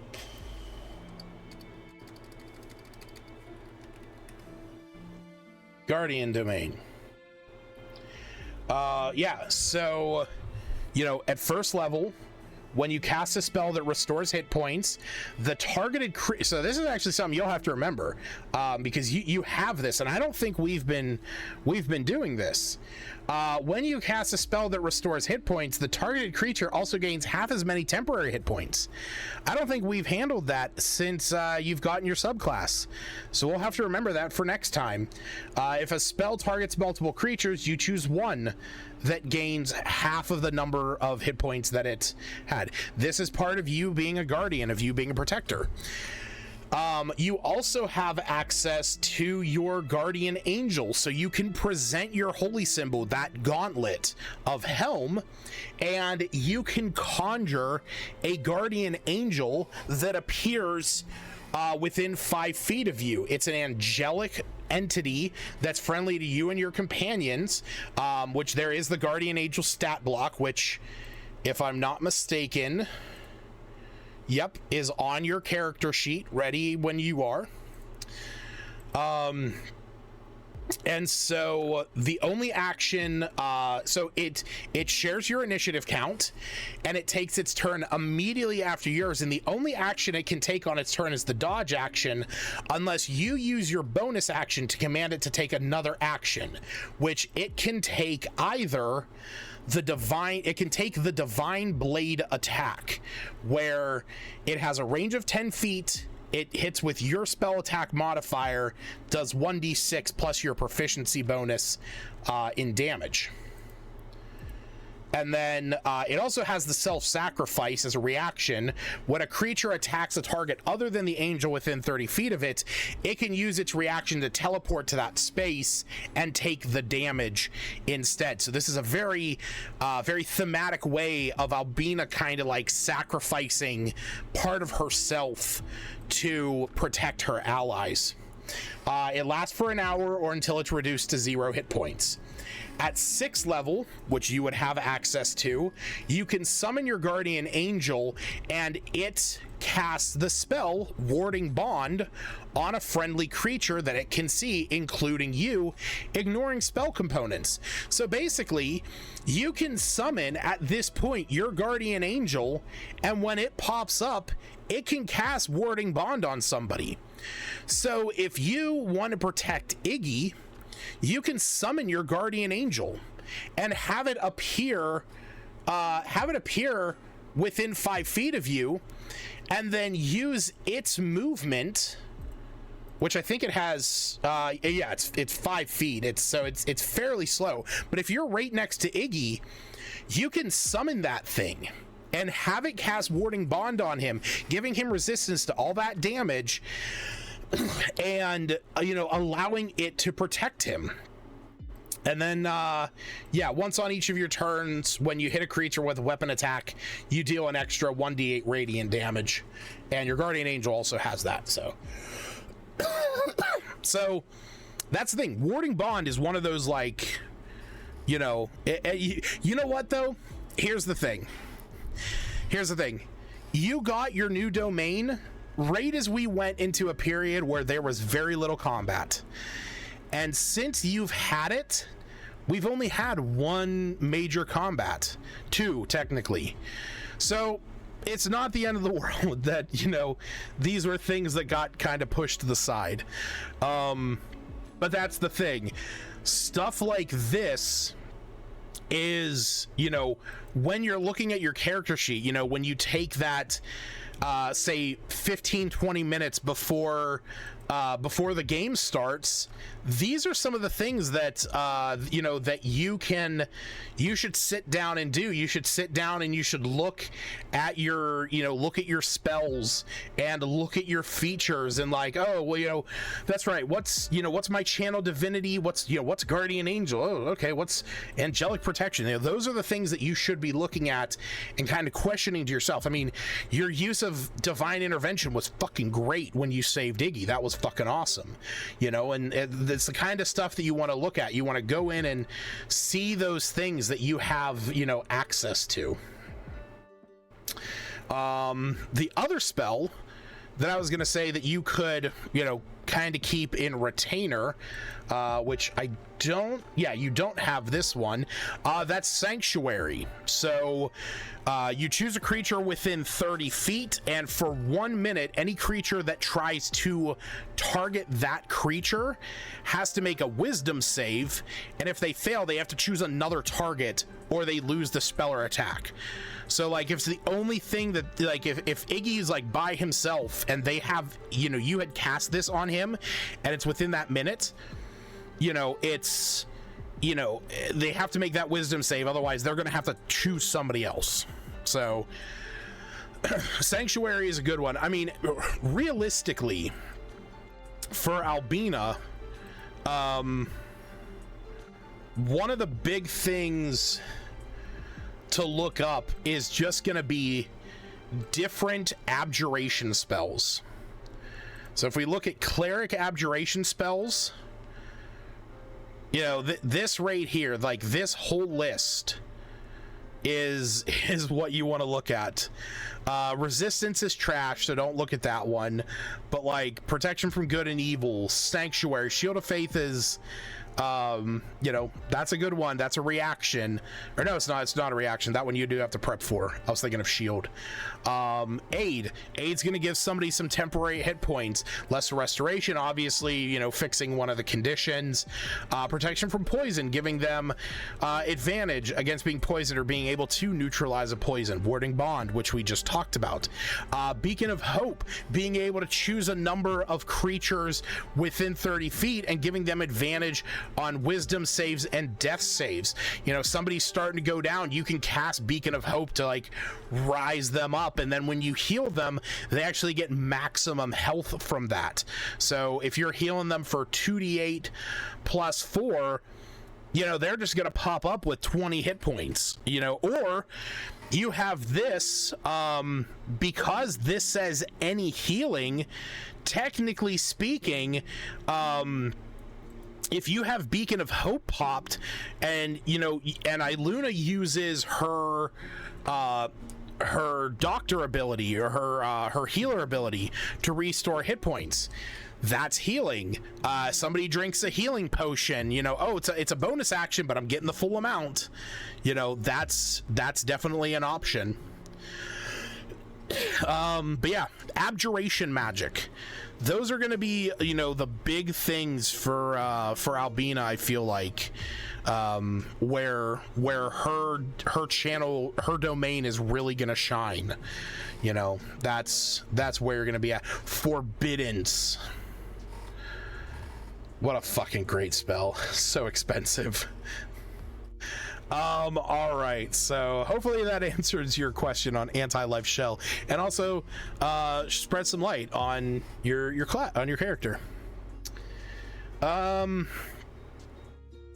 P5 chat, yeah, ain't that the truth? All right, so I'm gonna answer these 3 questions, and then no worries, Hannah. Yeah, if you ever have any questions about that stuff, feel free to message me. Absolutely. I know if it'll help you, play your character to a more satisfying, you know, or if it allows you to play your character in a more satisfying way, I'm always there to help.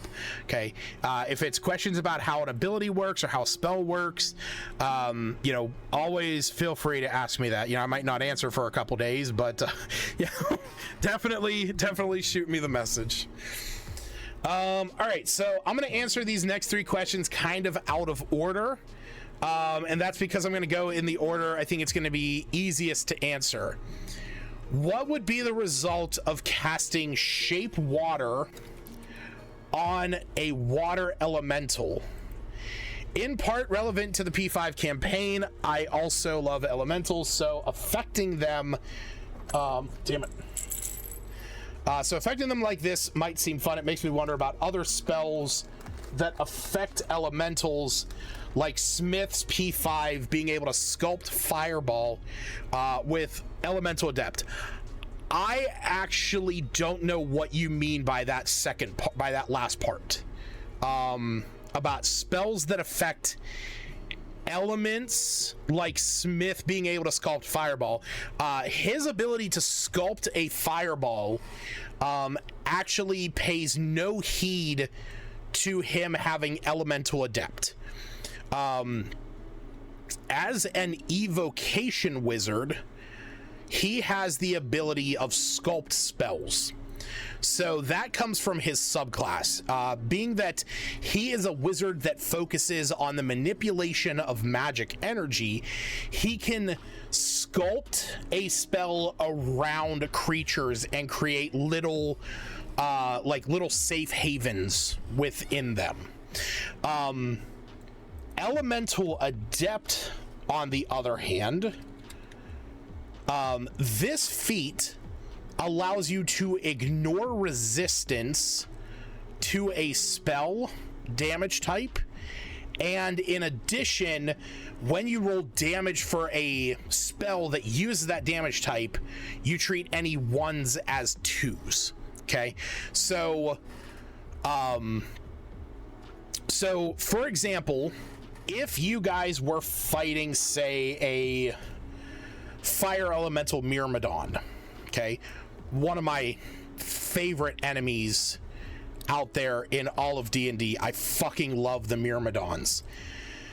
This is a fire elemental. It is just straight up immune to fire, okay?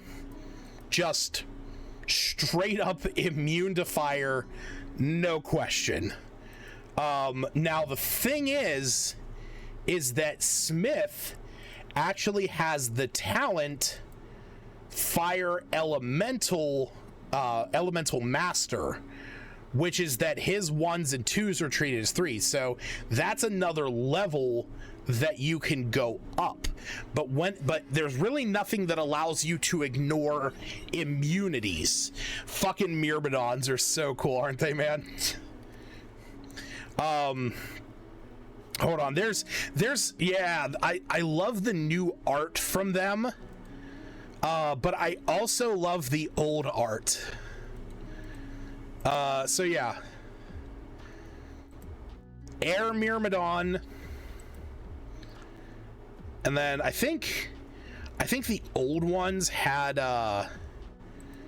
yeah, we have fire, and I think this is the old one, yeah. Or wait, water. Oh yeah, this is the one that I was missing. But there was one that had all of them, like they were all together in one. Maybe I'm just mistaken. But yeah, I fucking love these guys. Love these guys. Look how fucking cool they look. Like this is the coolest shit ever. Earth elemental Myrmidons just look fucking badass.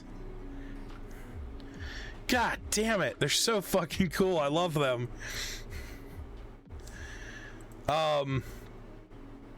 Yeah, oh god, elementals are just so fucking cool. And yeah, this is it. They're just elemental conjured and bound by magic into ritually created suits of plate armor. They're beefy ass fire elementals. Look at this AC and health. 18 AC, 123 hit points, immune to fire and poison, resistance to non-magical attacks, can't be paralyzed, can't be petrified, can't be poisoned, can't be knocked prone. You know, like it does have water susceptibility, but like all of its attacks, you know, when it uses multi-attack, each attack deals 2d6 fire damage. Fuck yeah, let's do it. Yeah, I mean, read like, go out and read Mordenkainen Presents Monsters of the Multiverse. Like, even if you just scroll it, this book has a lot of good shit in it.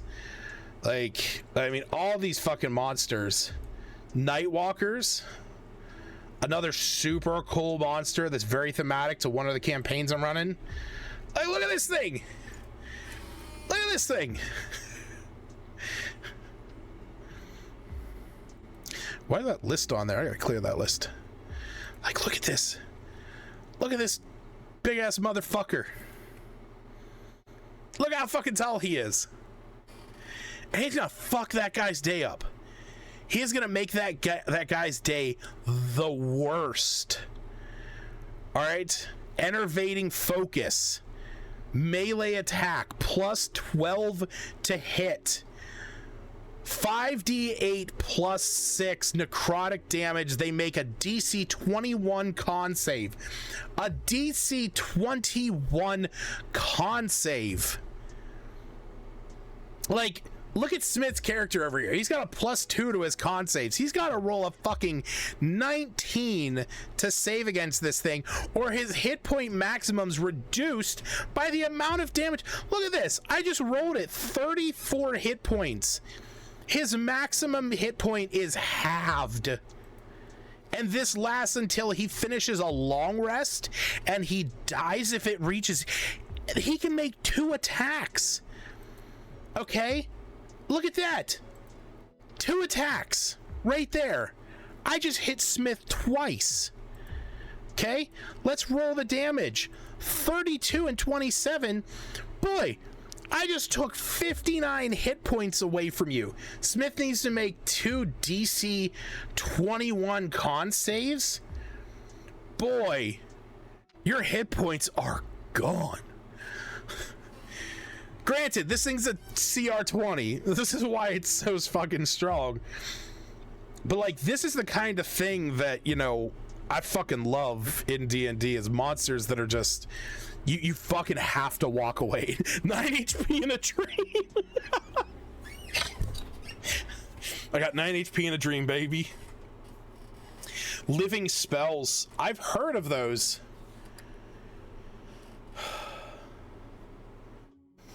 Yeah, I've heard of those before. I haven't like, I have the Eberron books. I didn't really look into them too much, except for into like Warforge and the Kalishtar and like the whatchamacallits, some of the houses. Yeah. Living spell, healing word. Ooh, yeah.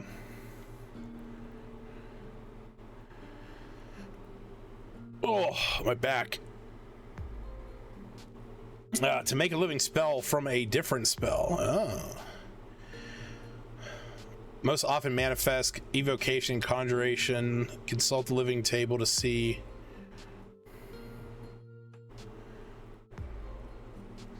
Huh. Yeah, honestly, this stuff was some of the stuff that I never really looked into too much.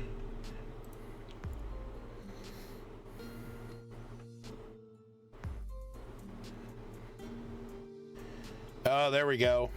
I see. Living burning hands, cloud kill.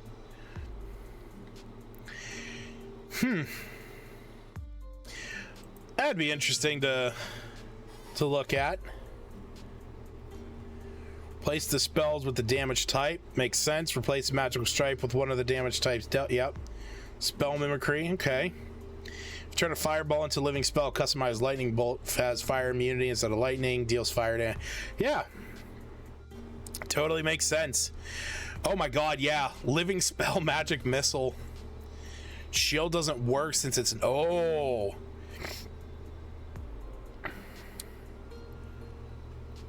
Huh. You're right. It's not technically a spell.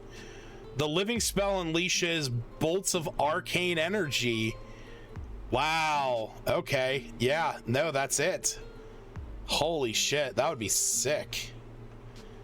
Interesting. Interesting. That's cool. They attack any creatures that come into contact with flashing. You know what would be really sick? To have like a wizard subclass kind of built around this. You know, something where you're able to conjure these things that like last for so many hours. that would be a cool thing to be able to like you dig into the effects of that, you know, that explosion that happened that finished the last war. And you know, oh yeah, the Mornland. that's what I was thinking of. You know, have like a wizard that is like specialized in that, like an I mean, fuck, ambient, like the school of arcane ambient arcane or something like that. That would be cool. I might work on that tonight. I was gonna work on my elemental warden druid, but I really like this idea of like a wizard that specializes in living spells. So I might work on that a little bit later. I'm gonna save this page on another window. All right, so back to what I was getting at when it comes to what I was talking about. So I want to look at a water myrmidon, okay? Because this is what we're talking about. We're talking about what would be the result of casting shape water on a water elemental. Oh yeah, that would be cool. Use it for that spell point class 1. Yeah, that would be sick. So by raw, what would be the result of casting shape water on a water elemental? Nothing. Because the reality is that when the spell says choose an area of water that you can see, technically this is not the, or I'm sorry, I said raw. Rolls as intended. This spell would say choose a creature that it can affect. If you could affect a water myrmidon or a water elemental. The reality is the spell even gives you instructions on how it would interact with a creature, and that's right here where it says you can freeze the water provided there's no creatures in it. So you can't affect water that, like, you can't freeze water if it has a creature in it. So arguably, rules as intended, like most DMs are probably going to say, yeah, nothing's going to happen. Now, personally, I might give you a little bit of a leeway depending on how you would want to broach the subject. For example, where it says you instantaneously move or change the flow of water as you direct up to 5 feet in any direction, okay? This movement doesn't have enough force to cause damage.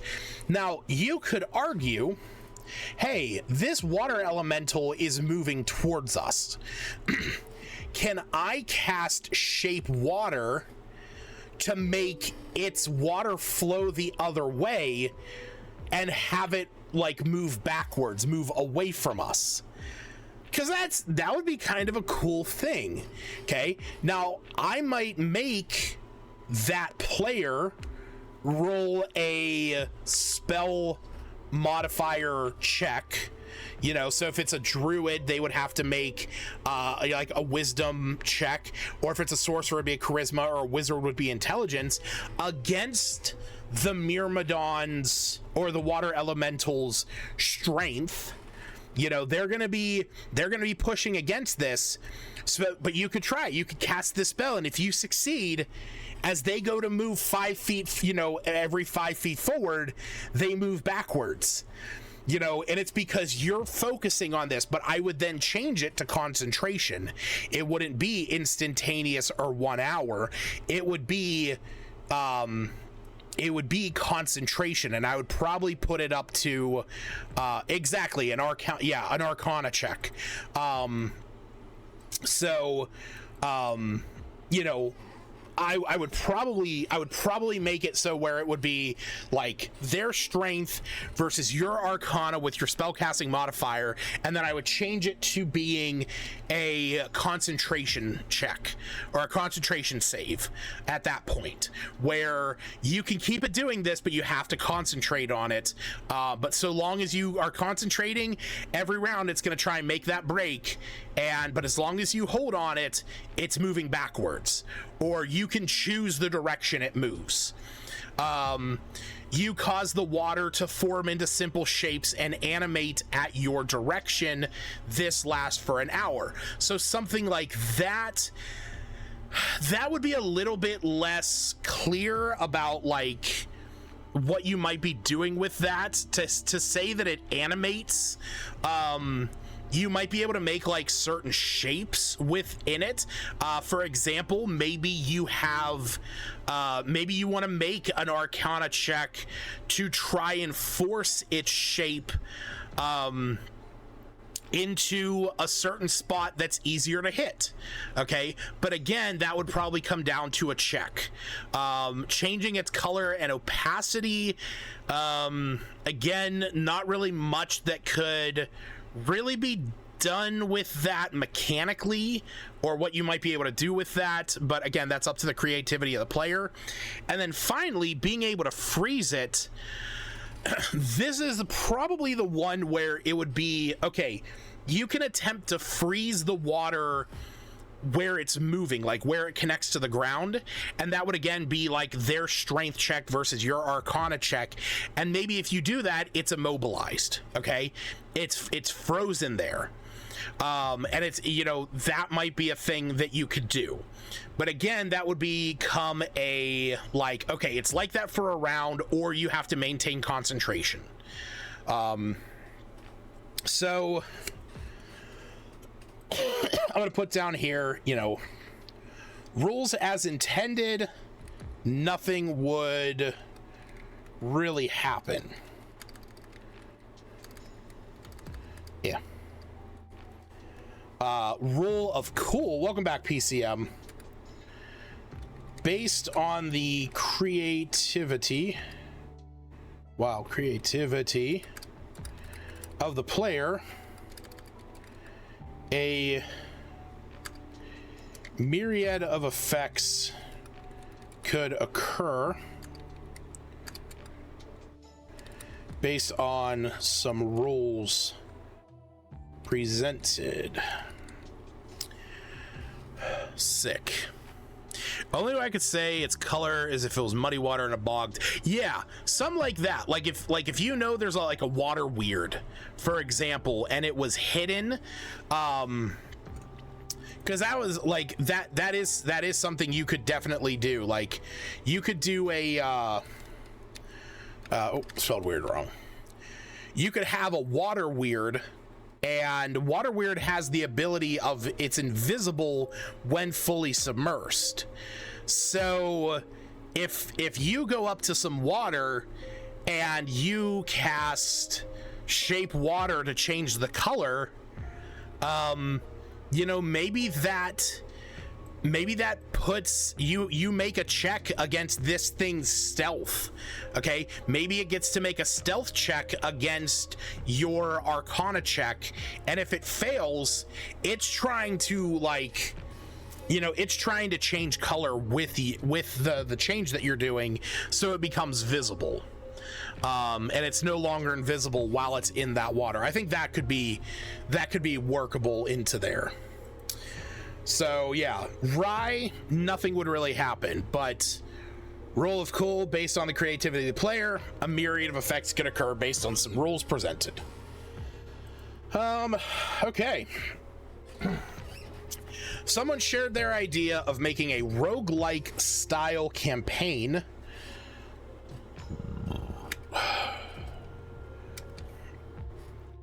Saying the longer they go without a long rest, the stronger they get. They were curious about ideas for running such campaign. For me, I was curious about the notion of a PC for going long rest actually being able to turn into a benefit. Mostly doing so causes exhaustion, which obviously makes sense. Yeah. So I too have at one time grappled with the concept of making a roguelike,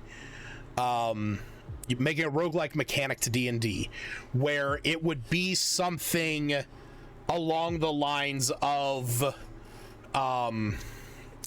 you know, the longer you are out there, like, it wouldn't necessarily be based, I wasn't thinking of it based on long rests, but what I had thought of was, you cannot, you get XP. So the system that I had come up with was that you actually got XP, but you could not bank XP unless you died.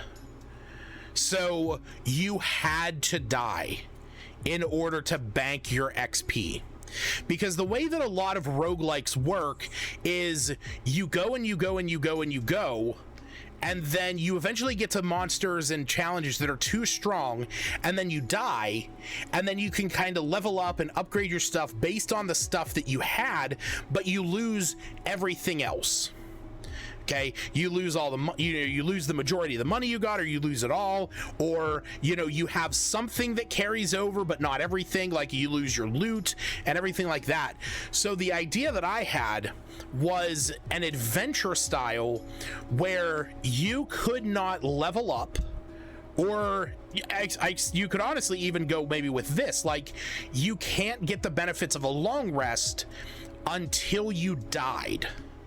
Okay, and you would just have to keep dying, but every time that you would die, you would drop all of your loot.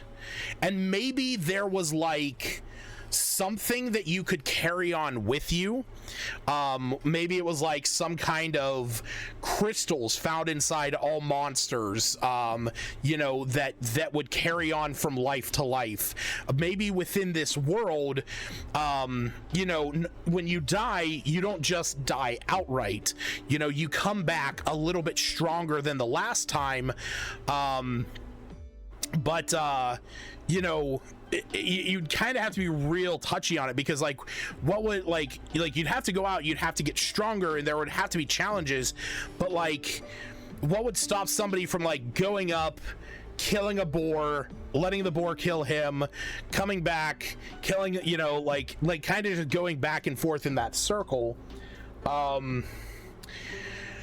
I think you would have to figure out the mechanics. I don't know if I would necessarily go without long rests, but you could do it where you take away long rest effects.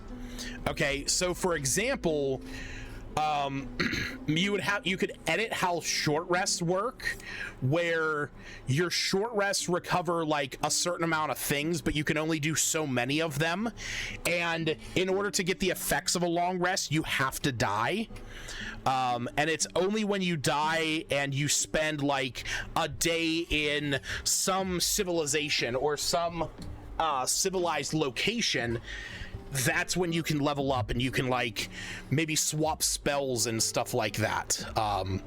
Because I know that's a mechanic that a lot of DMs roll with, where we're out and adventuring and we're in the jungles of Chult and we're in a harsh environment, but hey, guess what, we all hit 50,000 experience points, so let's go to sleep and wake up fully recovered and rested with brand new abilities. There's a lot of DMs that say, hey, in order for you to get the effects of a long rest and level up, you have to be in a location that is safe, secure, and like civilized. So you can't just be out there in the wilderness and level up. You have to go back and you have to go rest at a tavern, or find a shack, have some kind of safe location. So you could do something like that within D&D, but again, you'd really have to work into mechanics. So what am I gonna put here? I tried before,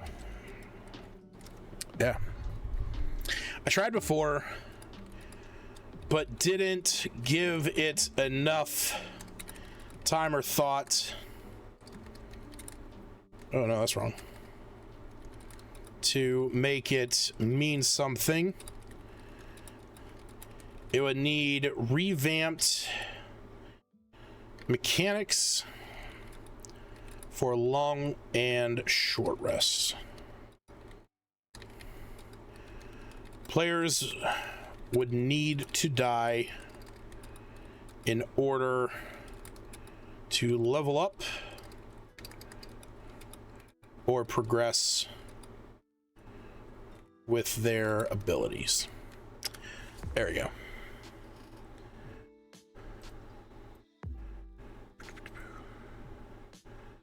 All right, so on to the last question of the night. How might you make a PC that does 0 damage but is still highly useful? I like this idea mostly for fun, but also the notion of being a pacifist-leaning PC. Hi, Bobo. Look at that great little dog. My great little dog. Or somebody doing their best to not cause any or much harm with wanting to be more diplomatic. At the time, I only got as far as thinking that indirect damage might be acceptable, like putting up visible walls or other visible things that could harm, and things that buff allies so they are either stronger or cause more damage, and of course, ways to scare off or persuade foes. Okay. My question here is, why is it that you phrase it, make a PC that does 0 damage but is still highly useful? The phrase highly useful is very specific to the situation you are in. If I'm running a campaign or a one-shot or whatever that is a murder mystery where the party is a group of heroes that has just saved the kingdom from an invading army, and they are going to the coronation event of the prince whose father died in the war and needs to be crowned before midnight due to some magic curse, but oh no, or maybe no, the father's not dead, you know, maybe not the father's dead, you know, the father has just come back and is going to crown his son the new king, and it needs to be done before midnight because of some magic thing going on, but oh no, the king has died, or the king has been murdered, or the crown has gone missing, and you need to figure out who did it or where the crown is or whatever the case may be. I would not want to go in there with a, you know, battle rager barbarian. I would want to go in there with an inquisitive rogue that has the keen mind feat. You know, like, that's what I want. You know, I don't want, yeah, he's the most useful. Kelf the Axe Wielder, who's racist against kobolds, or Brutus Bjorn, the human sentinel barbarian. No, I want Pinky. I want the little Kenku inquisitive rogue who, you know, has an eye for deceit, that has a 24 passive perception and a 23 passive investigation. That's who I want. I want somebody that has a +8, or that has a +9 to stealth, sleight of hand, perception, and a +8 to an investigation, that can sneak around, that can, you know, dip, dive, and, you know, do the things that need done. Or observant, that's not keen mind, but observant. You know, you can read somebody's lips as long as you know the language. Like, that's the concept of being highly useful is all dependent on the situation. Okay. I think what you're referring to more is just, how do you make a character that does 0 damage but is still highly useful, you know, in combat? And to that, I would look at a good bard, like a lore bard. Okay? You know, like, that to me is, you know, is a really good example.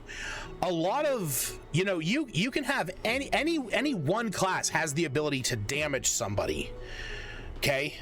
But bards' spells, for the most part, are about buffing and bolstering your allies, okay?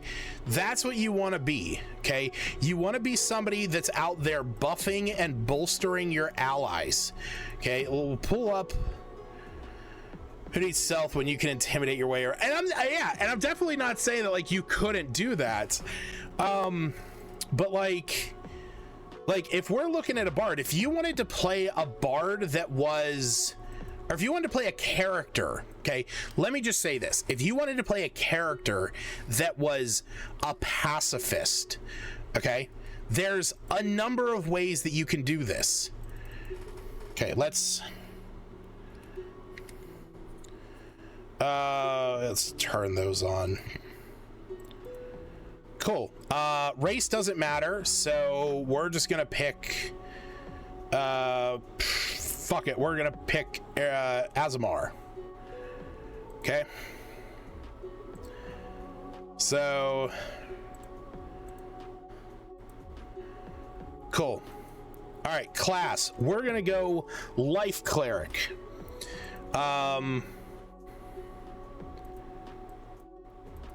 Oh yeah, that's right, they changed how this worked.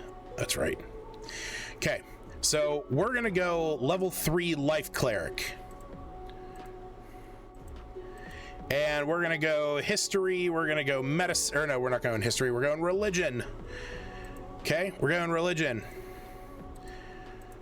All right, we're gonna increase 2 skills by 1. We're gonna go wisdom and constitution. Standard array, wisdom, 15, constitution, 14. We want, no, don't care about dexterity. Dexterity is gonna be our dump. There you go, background, we're going simple, we're going acolyte.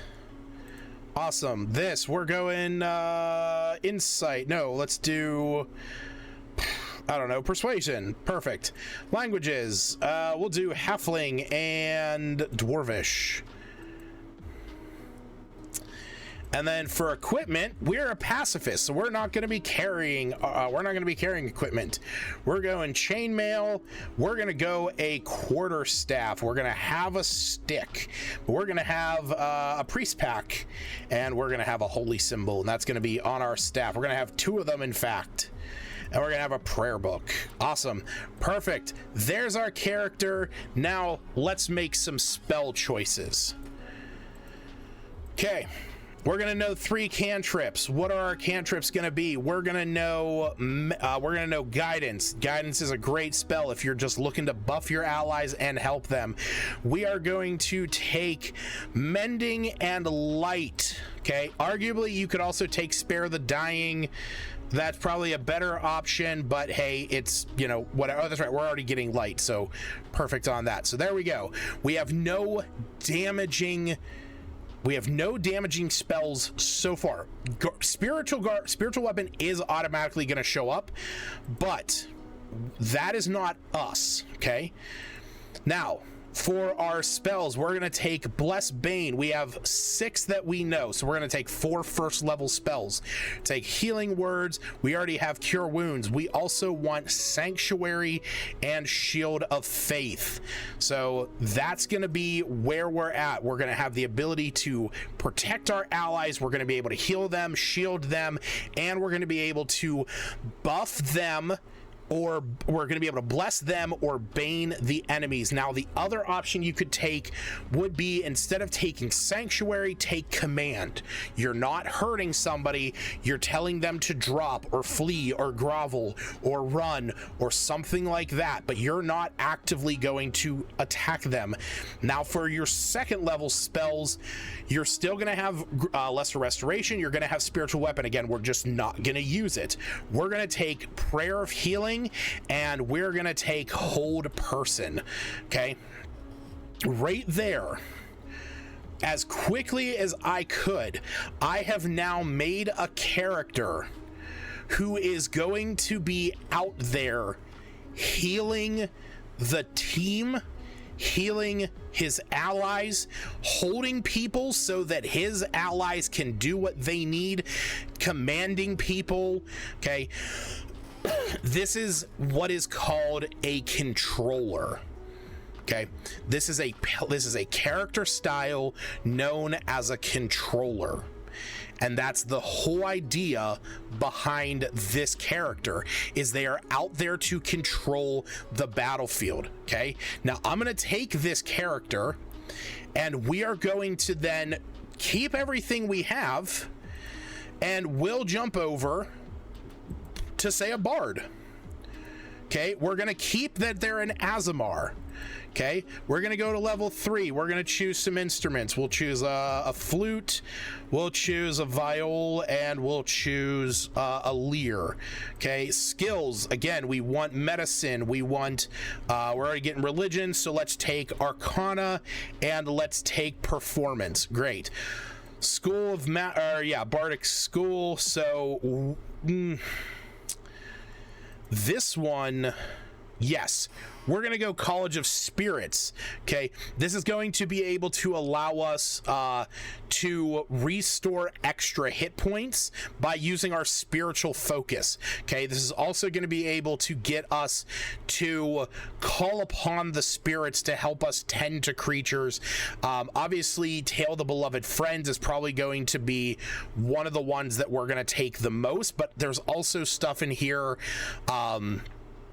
where it is, you know, like, obviously there's going to be ones that are damaging, but we're mostly going to be looking at the ones that allow us to, you know, buff and heal. Okay, another great option in here might be creation.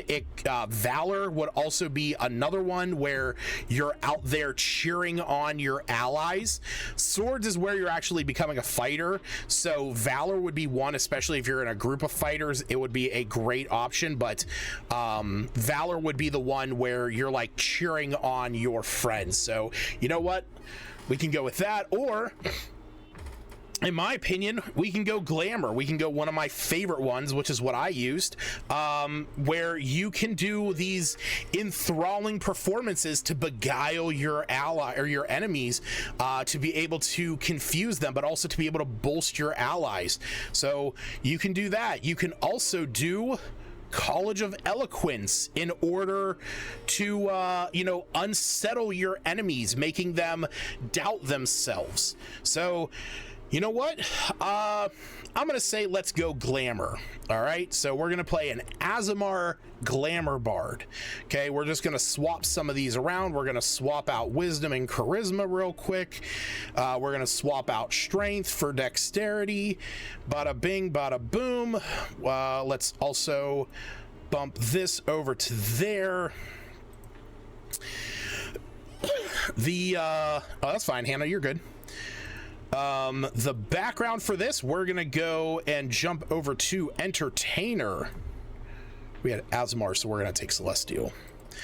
All right, we're gonna grab a quick skill, which is going to be persuasion. We're gonna grab an instrument, which is gonna be a lute, and then over here in equipment, we already have a bunch of stuff, so we'd have to almost go through and delete all that, but we'll just you know, look at some of the items that we could add.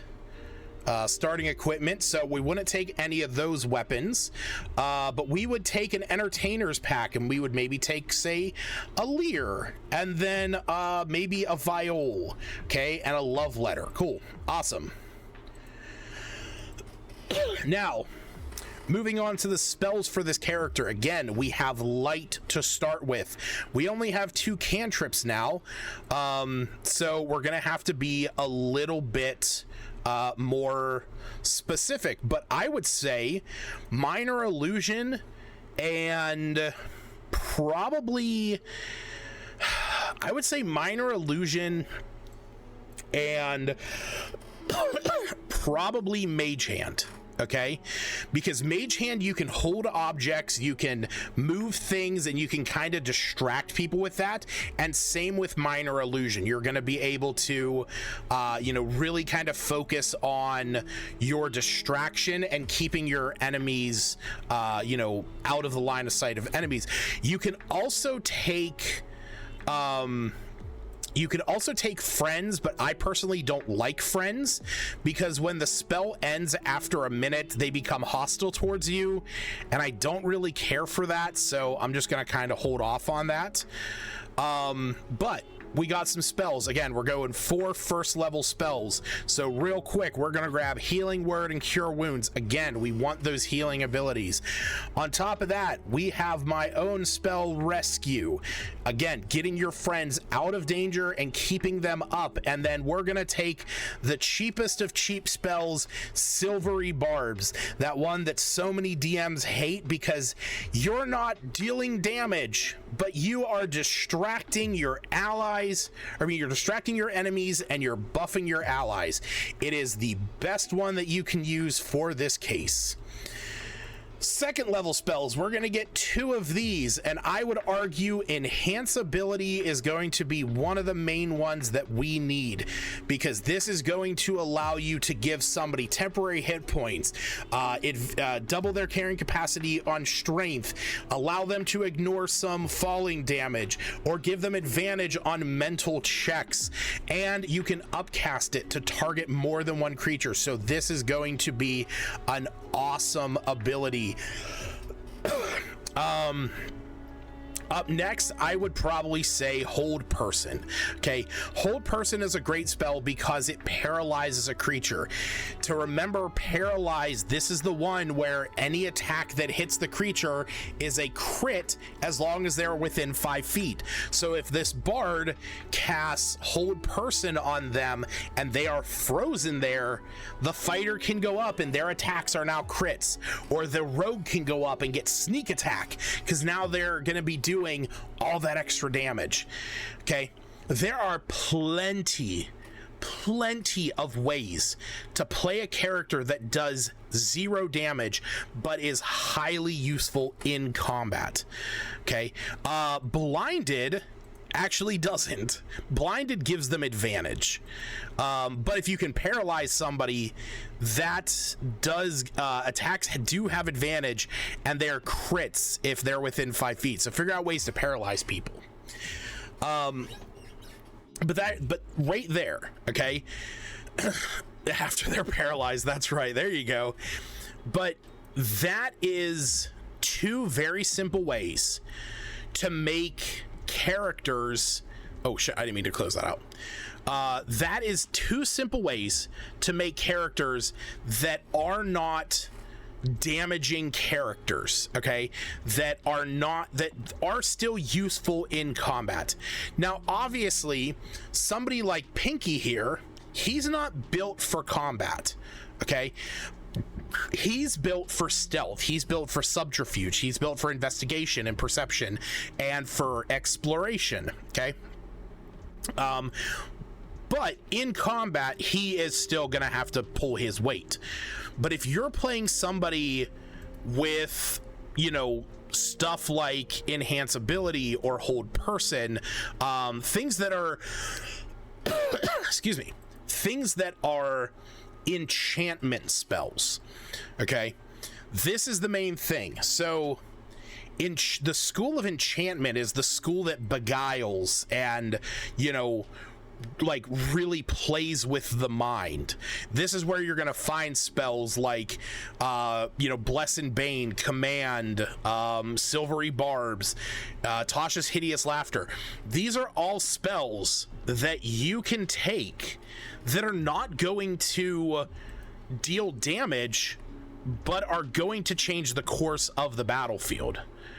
You know, casting a 4th level Hold Person to be able to you know, freeze up 3 enemies, that's great. You know, that's something that's really good to do. Casting Suggestion and then telling a creature that they have to run away for the next 8 hours, and it's, you know, granted it's concentration, but my god, ones that cause foes. So yeah, you could do that. Like, you could do Mass Suggestion, okay, and you could, you know, like, you could maybe roll an intimidation check, and maybe that gives you advantage on your roll, or maybe gives them disadvantage on their wisdom save. You know, you go up and you run and like you scare them. Okay, so you roll successful intimidation, that gives them disadvantage on it. They're now running away. Okay, and you can do that with stuff like compulsion. You can do that with stuff like confusion. Okay, you can do that with suggestion, with dominate person. There's so many spells that have these really awesome effects, but they're not spells that are hurting somebody. Again, you don't necessarily have to go out there with the anticipation that you're gonna hurt somebody to be effective. Okay, it takes very little effort to be somebody that causes damage.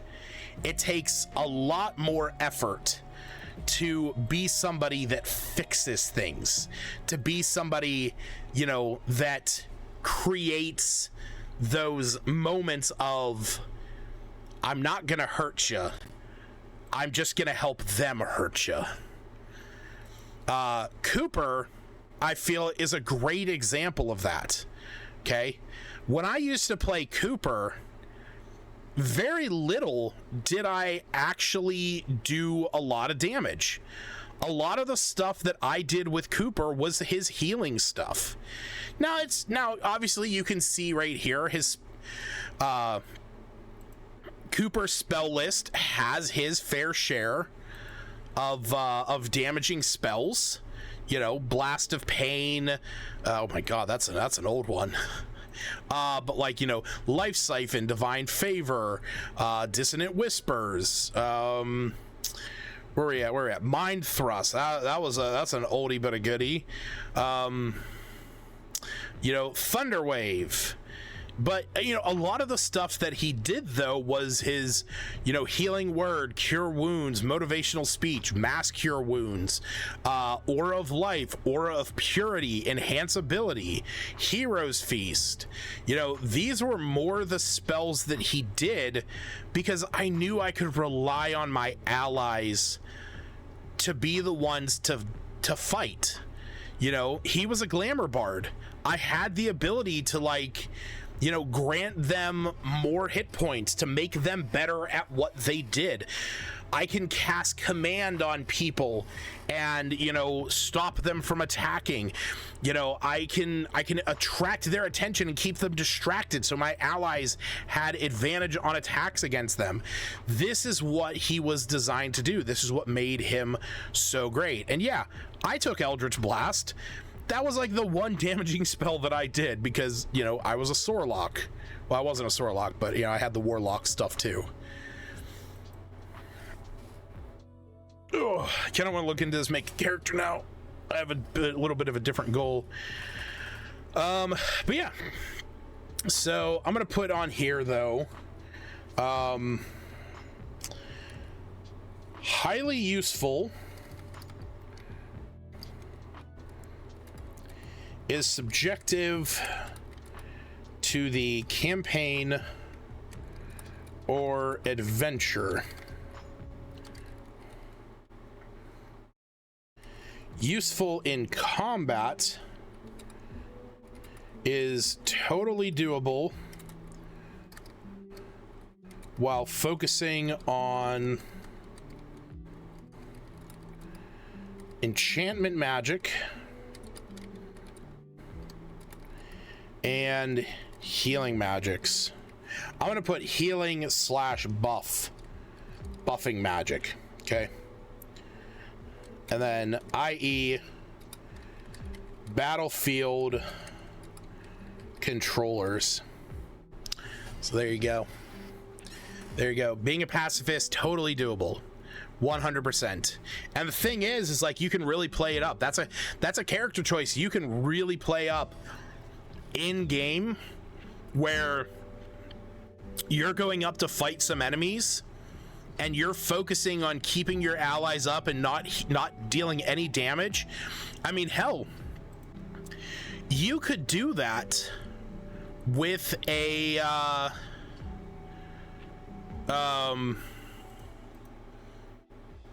you could do that with a redemption paladin. Okay, maybe you want to play a redemption paladin. Okay, maybe you are, I don't know, what would be a good race? Leonin, yeah. Alan, ooh, Shard Mind.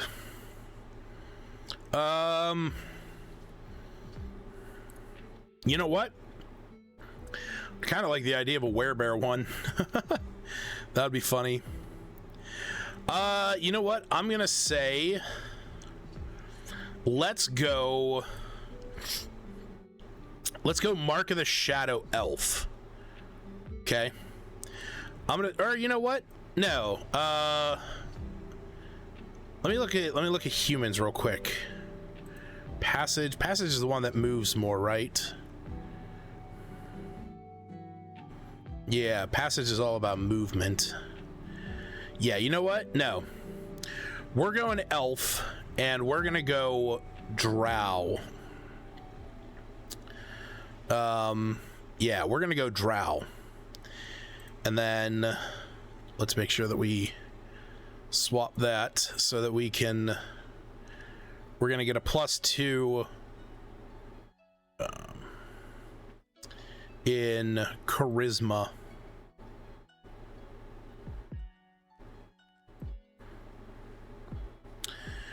Yep, +2 in charisma, and we're gonna go Paddlin, level 3. We're gonna go religion, and we're gonna go medicine. Fighting style is going to be protection.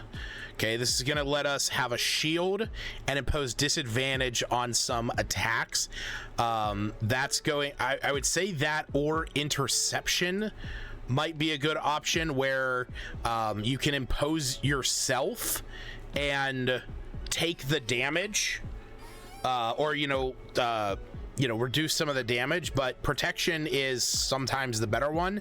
And then Sacred Oath, we're gonna go Oath of Redemption. Okay, now standard array, we got our, oh, that's right, charisma's already getting bumped by 1. All right, so we're gonna go strength there.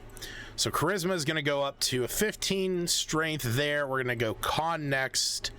We're gonna go wisdom, this, and we're gonna dump intelligence. Awesome. Description for this, we want to go gladiator. Okay. He was an entertainer in the battlefield, and he wants to leave that life. He's trying to redeem himself. We're going to give him a drum. He had a drum at one time. All right, adding equipment. He is going to have the weapons that he did. He will have his longsword, okay? But he's not going to use it. It is going to be there because it is stained with the blood of those he killed, and it haunts him to that day. Okay, we're gonna give him a single dagger. This was the other weapon that he had when he was fighting. He's gonna have an explorer's pack. He's gonna have a holy symbol. He's gonna have his drum, and then he's gonna have some trinket. Cool, awesome. There we go. Now we're going on to our spells. So we have Fairy Fire, Sanctuary, and Sleep. And in here, we're only going to grab a couple spells. We already have the cantrips that we're going to have. Because that's the thing. These are... We have Dancing Lights, but we technically don't get access to cantrips. So not the end of the world. All right, so... what do we want? We got 4 that we can have. We're going to grab Bless Bane. We're going to grab Command. Actually, I would argue let's grab Compelled Duel. Okay? So that's going to make enemies that if they attempt to attack somebody that's not you, they have disadvantage. You're kind of goading them on and is now pulling somebody, in that direction. We're also going to grab Cure Wounds. We want some extra ways of healing people.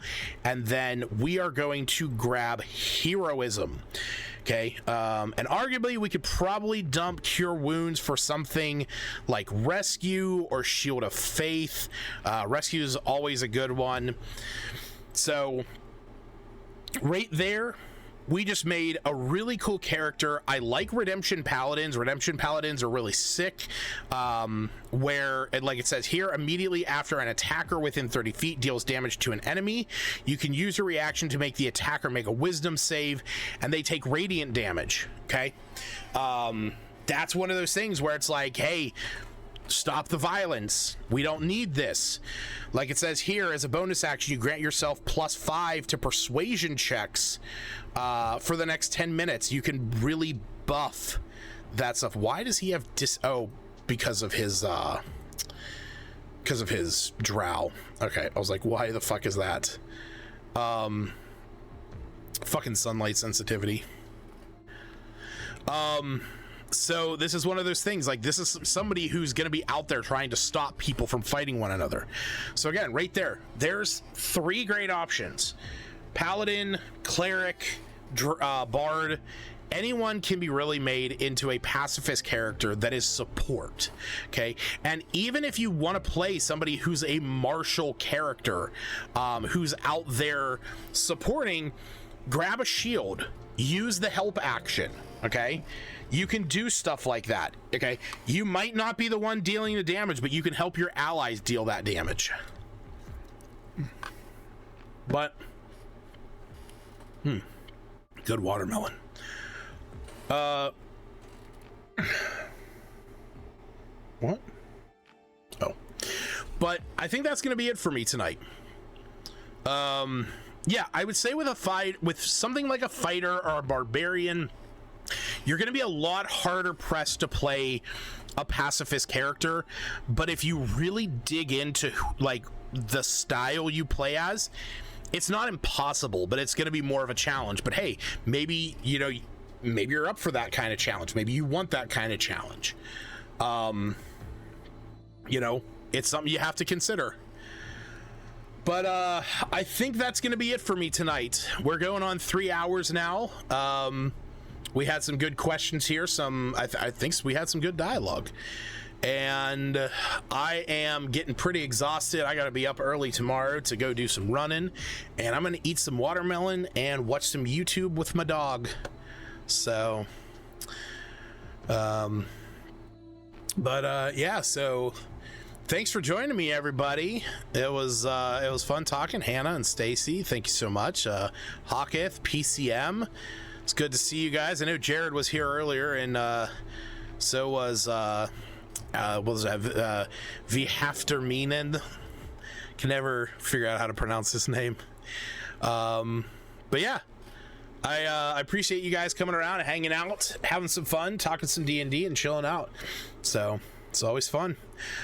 But I will see you guys. I'll see you guys Thursday for the next episode of the First 15. So y'all have a wonderful night. I will see you later. Bye.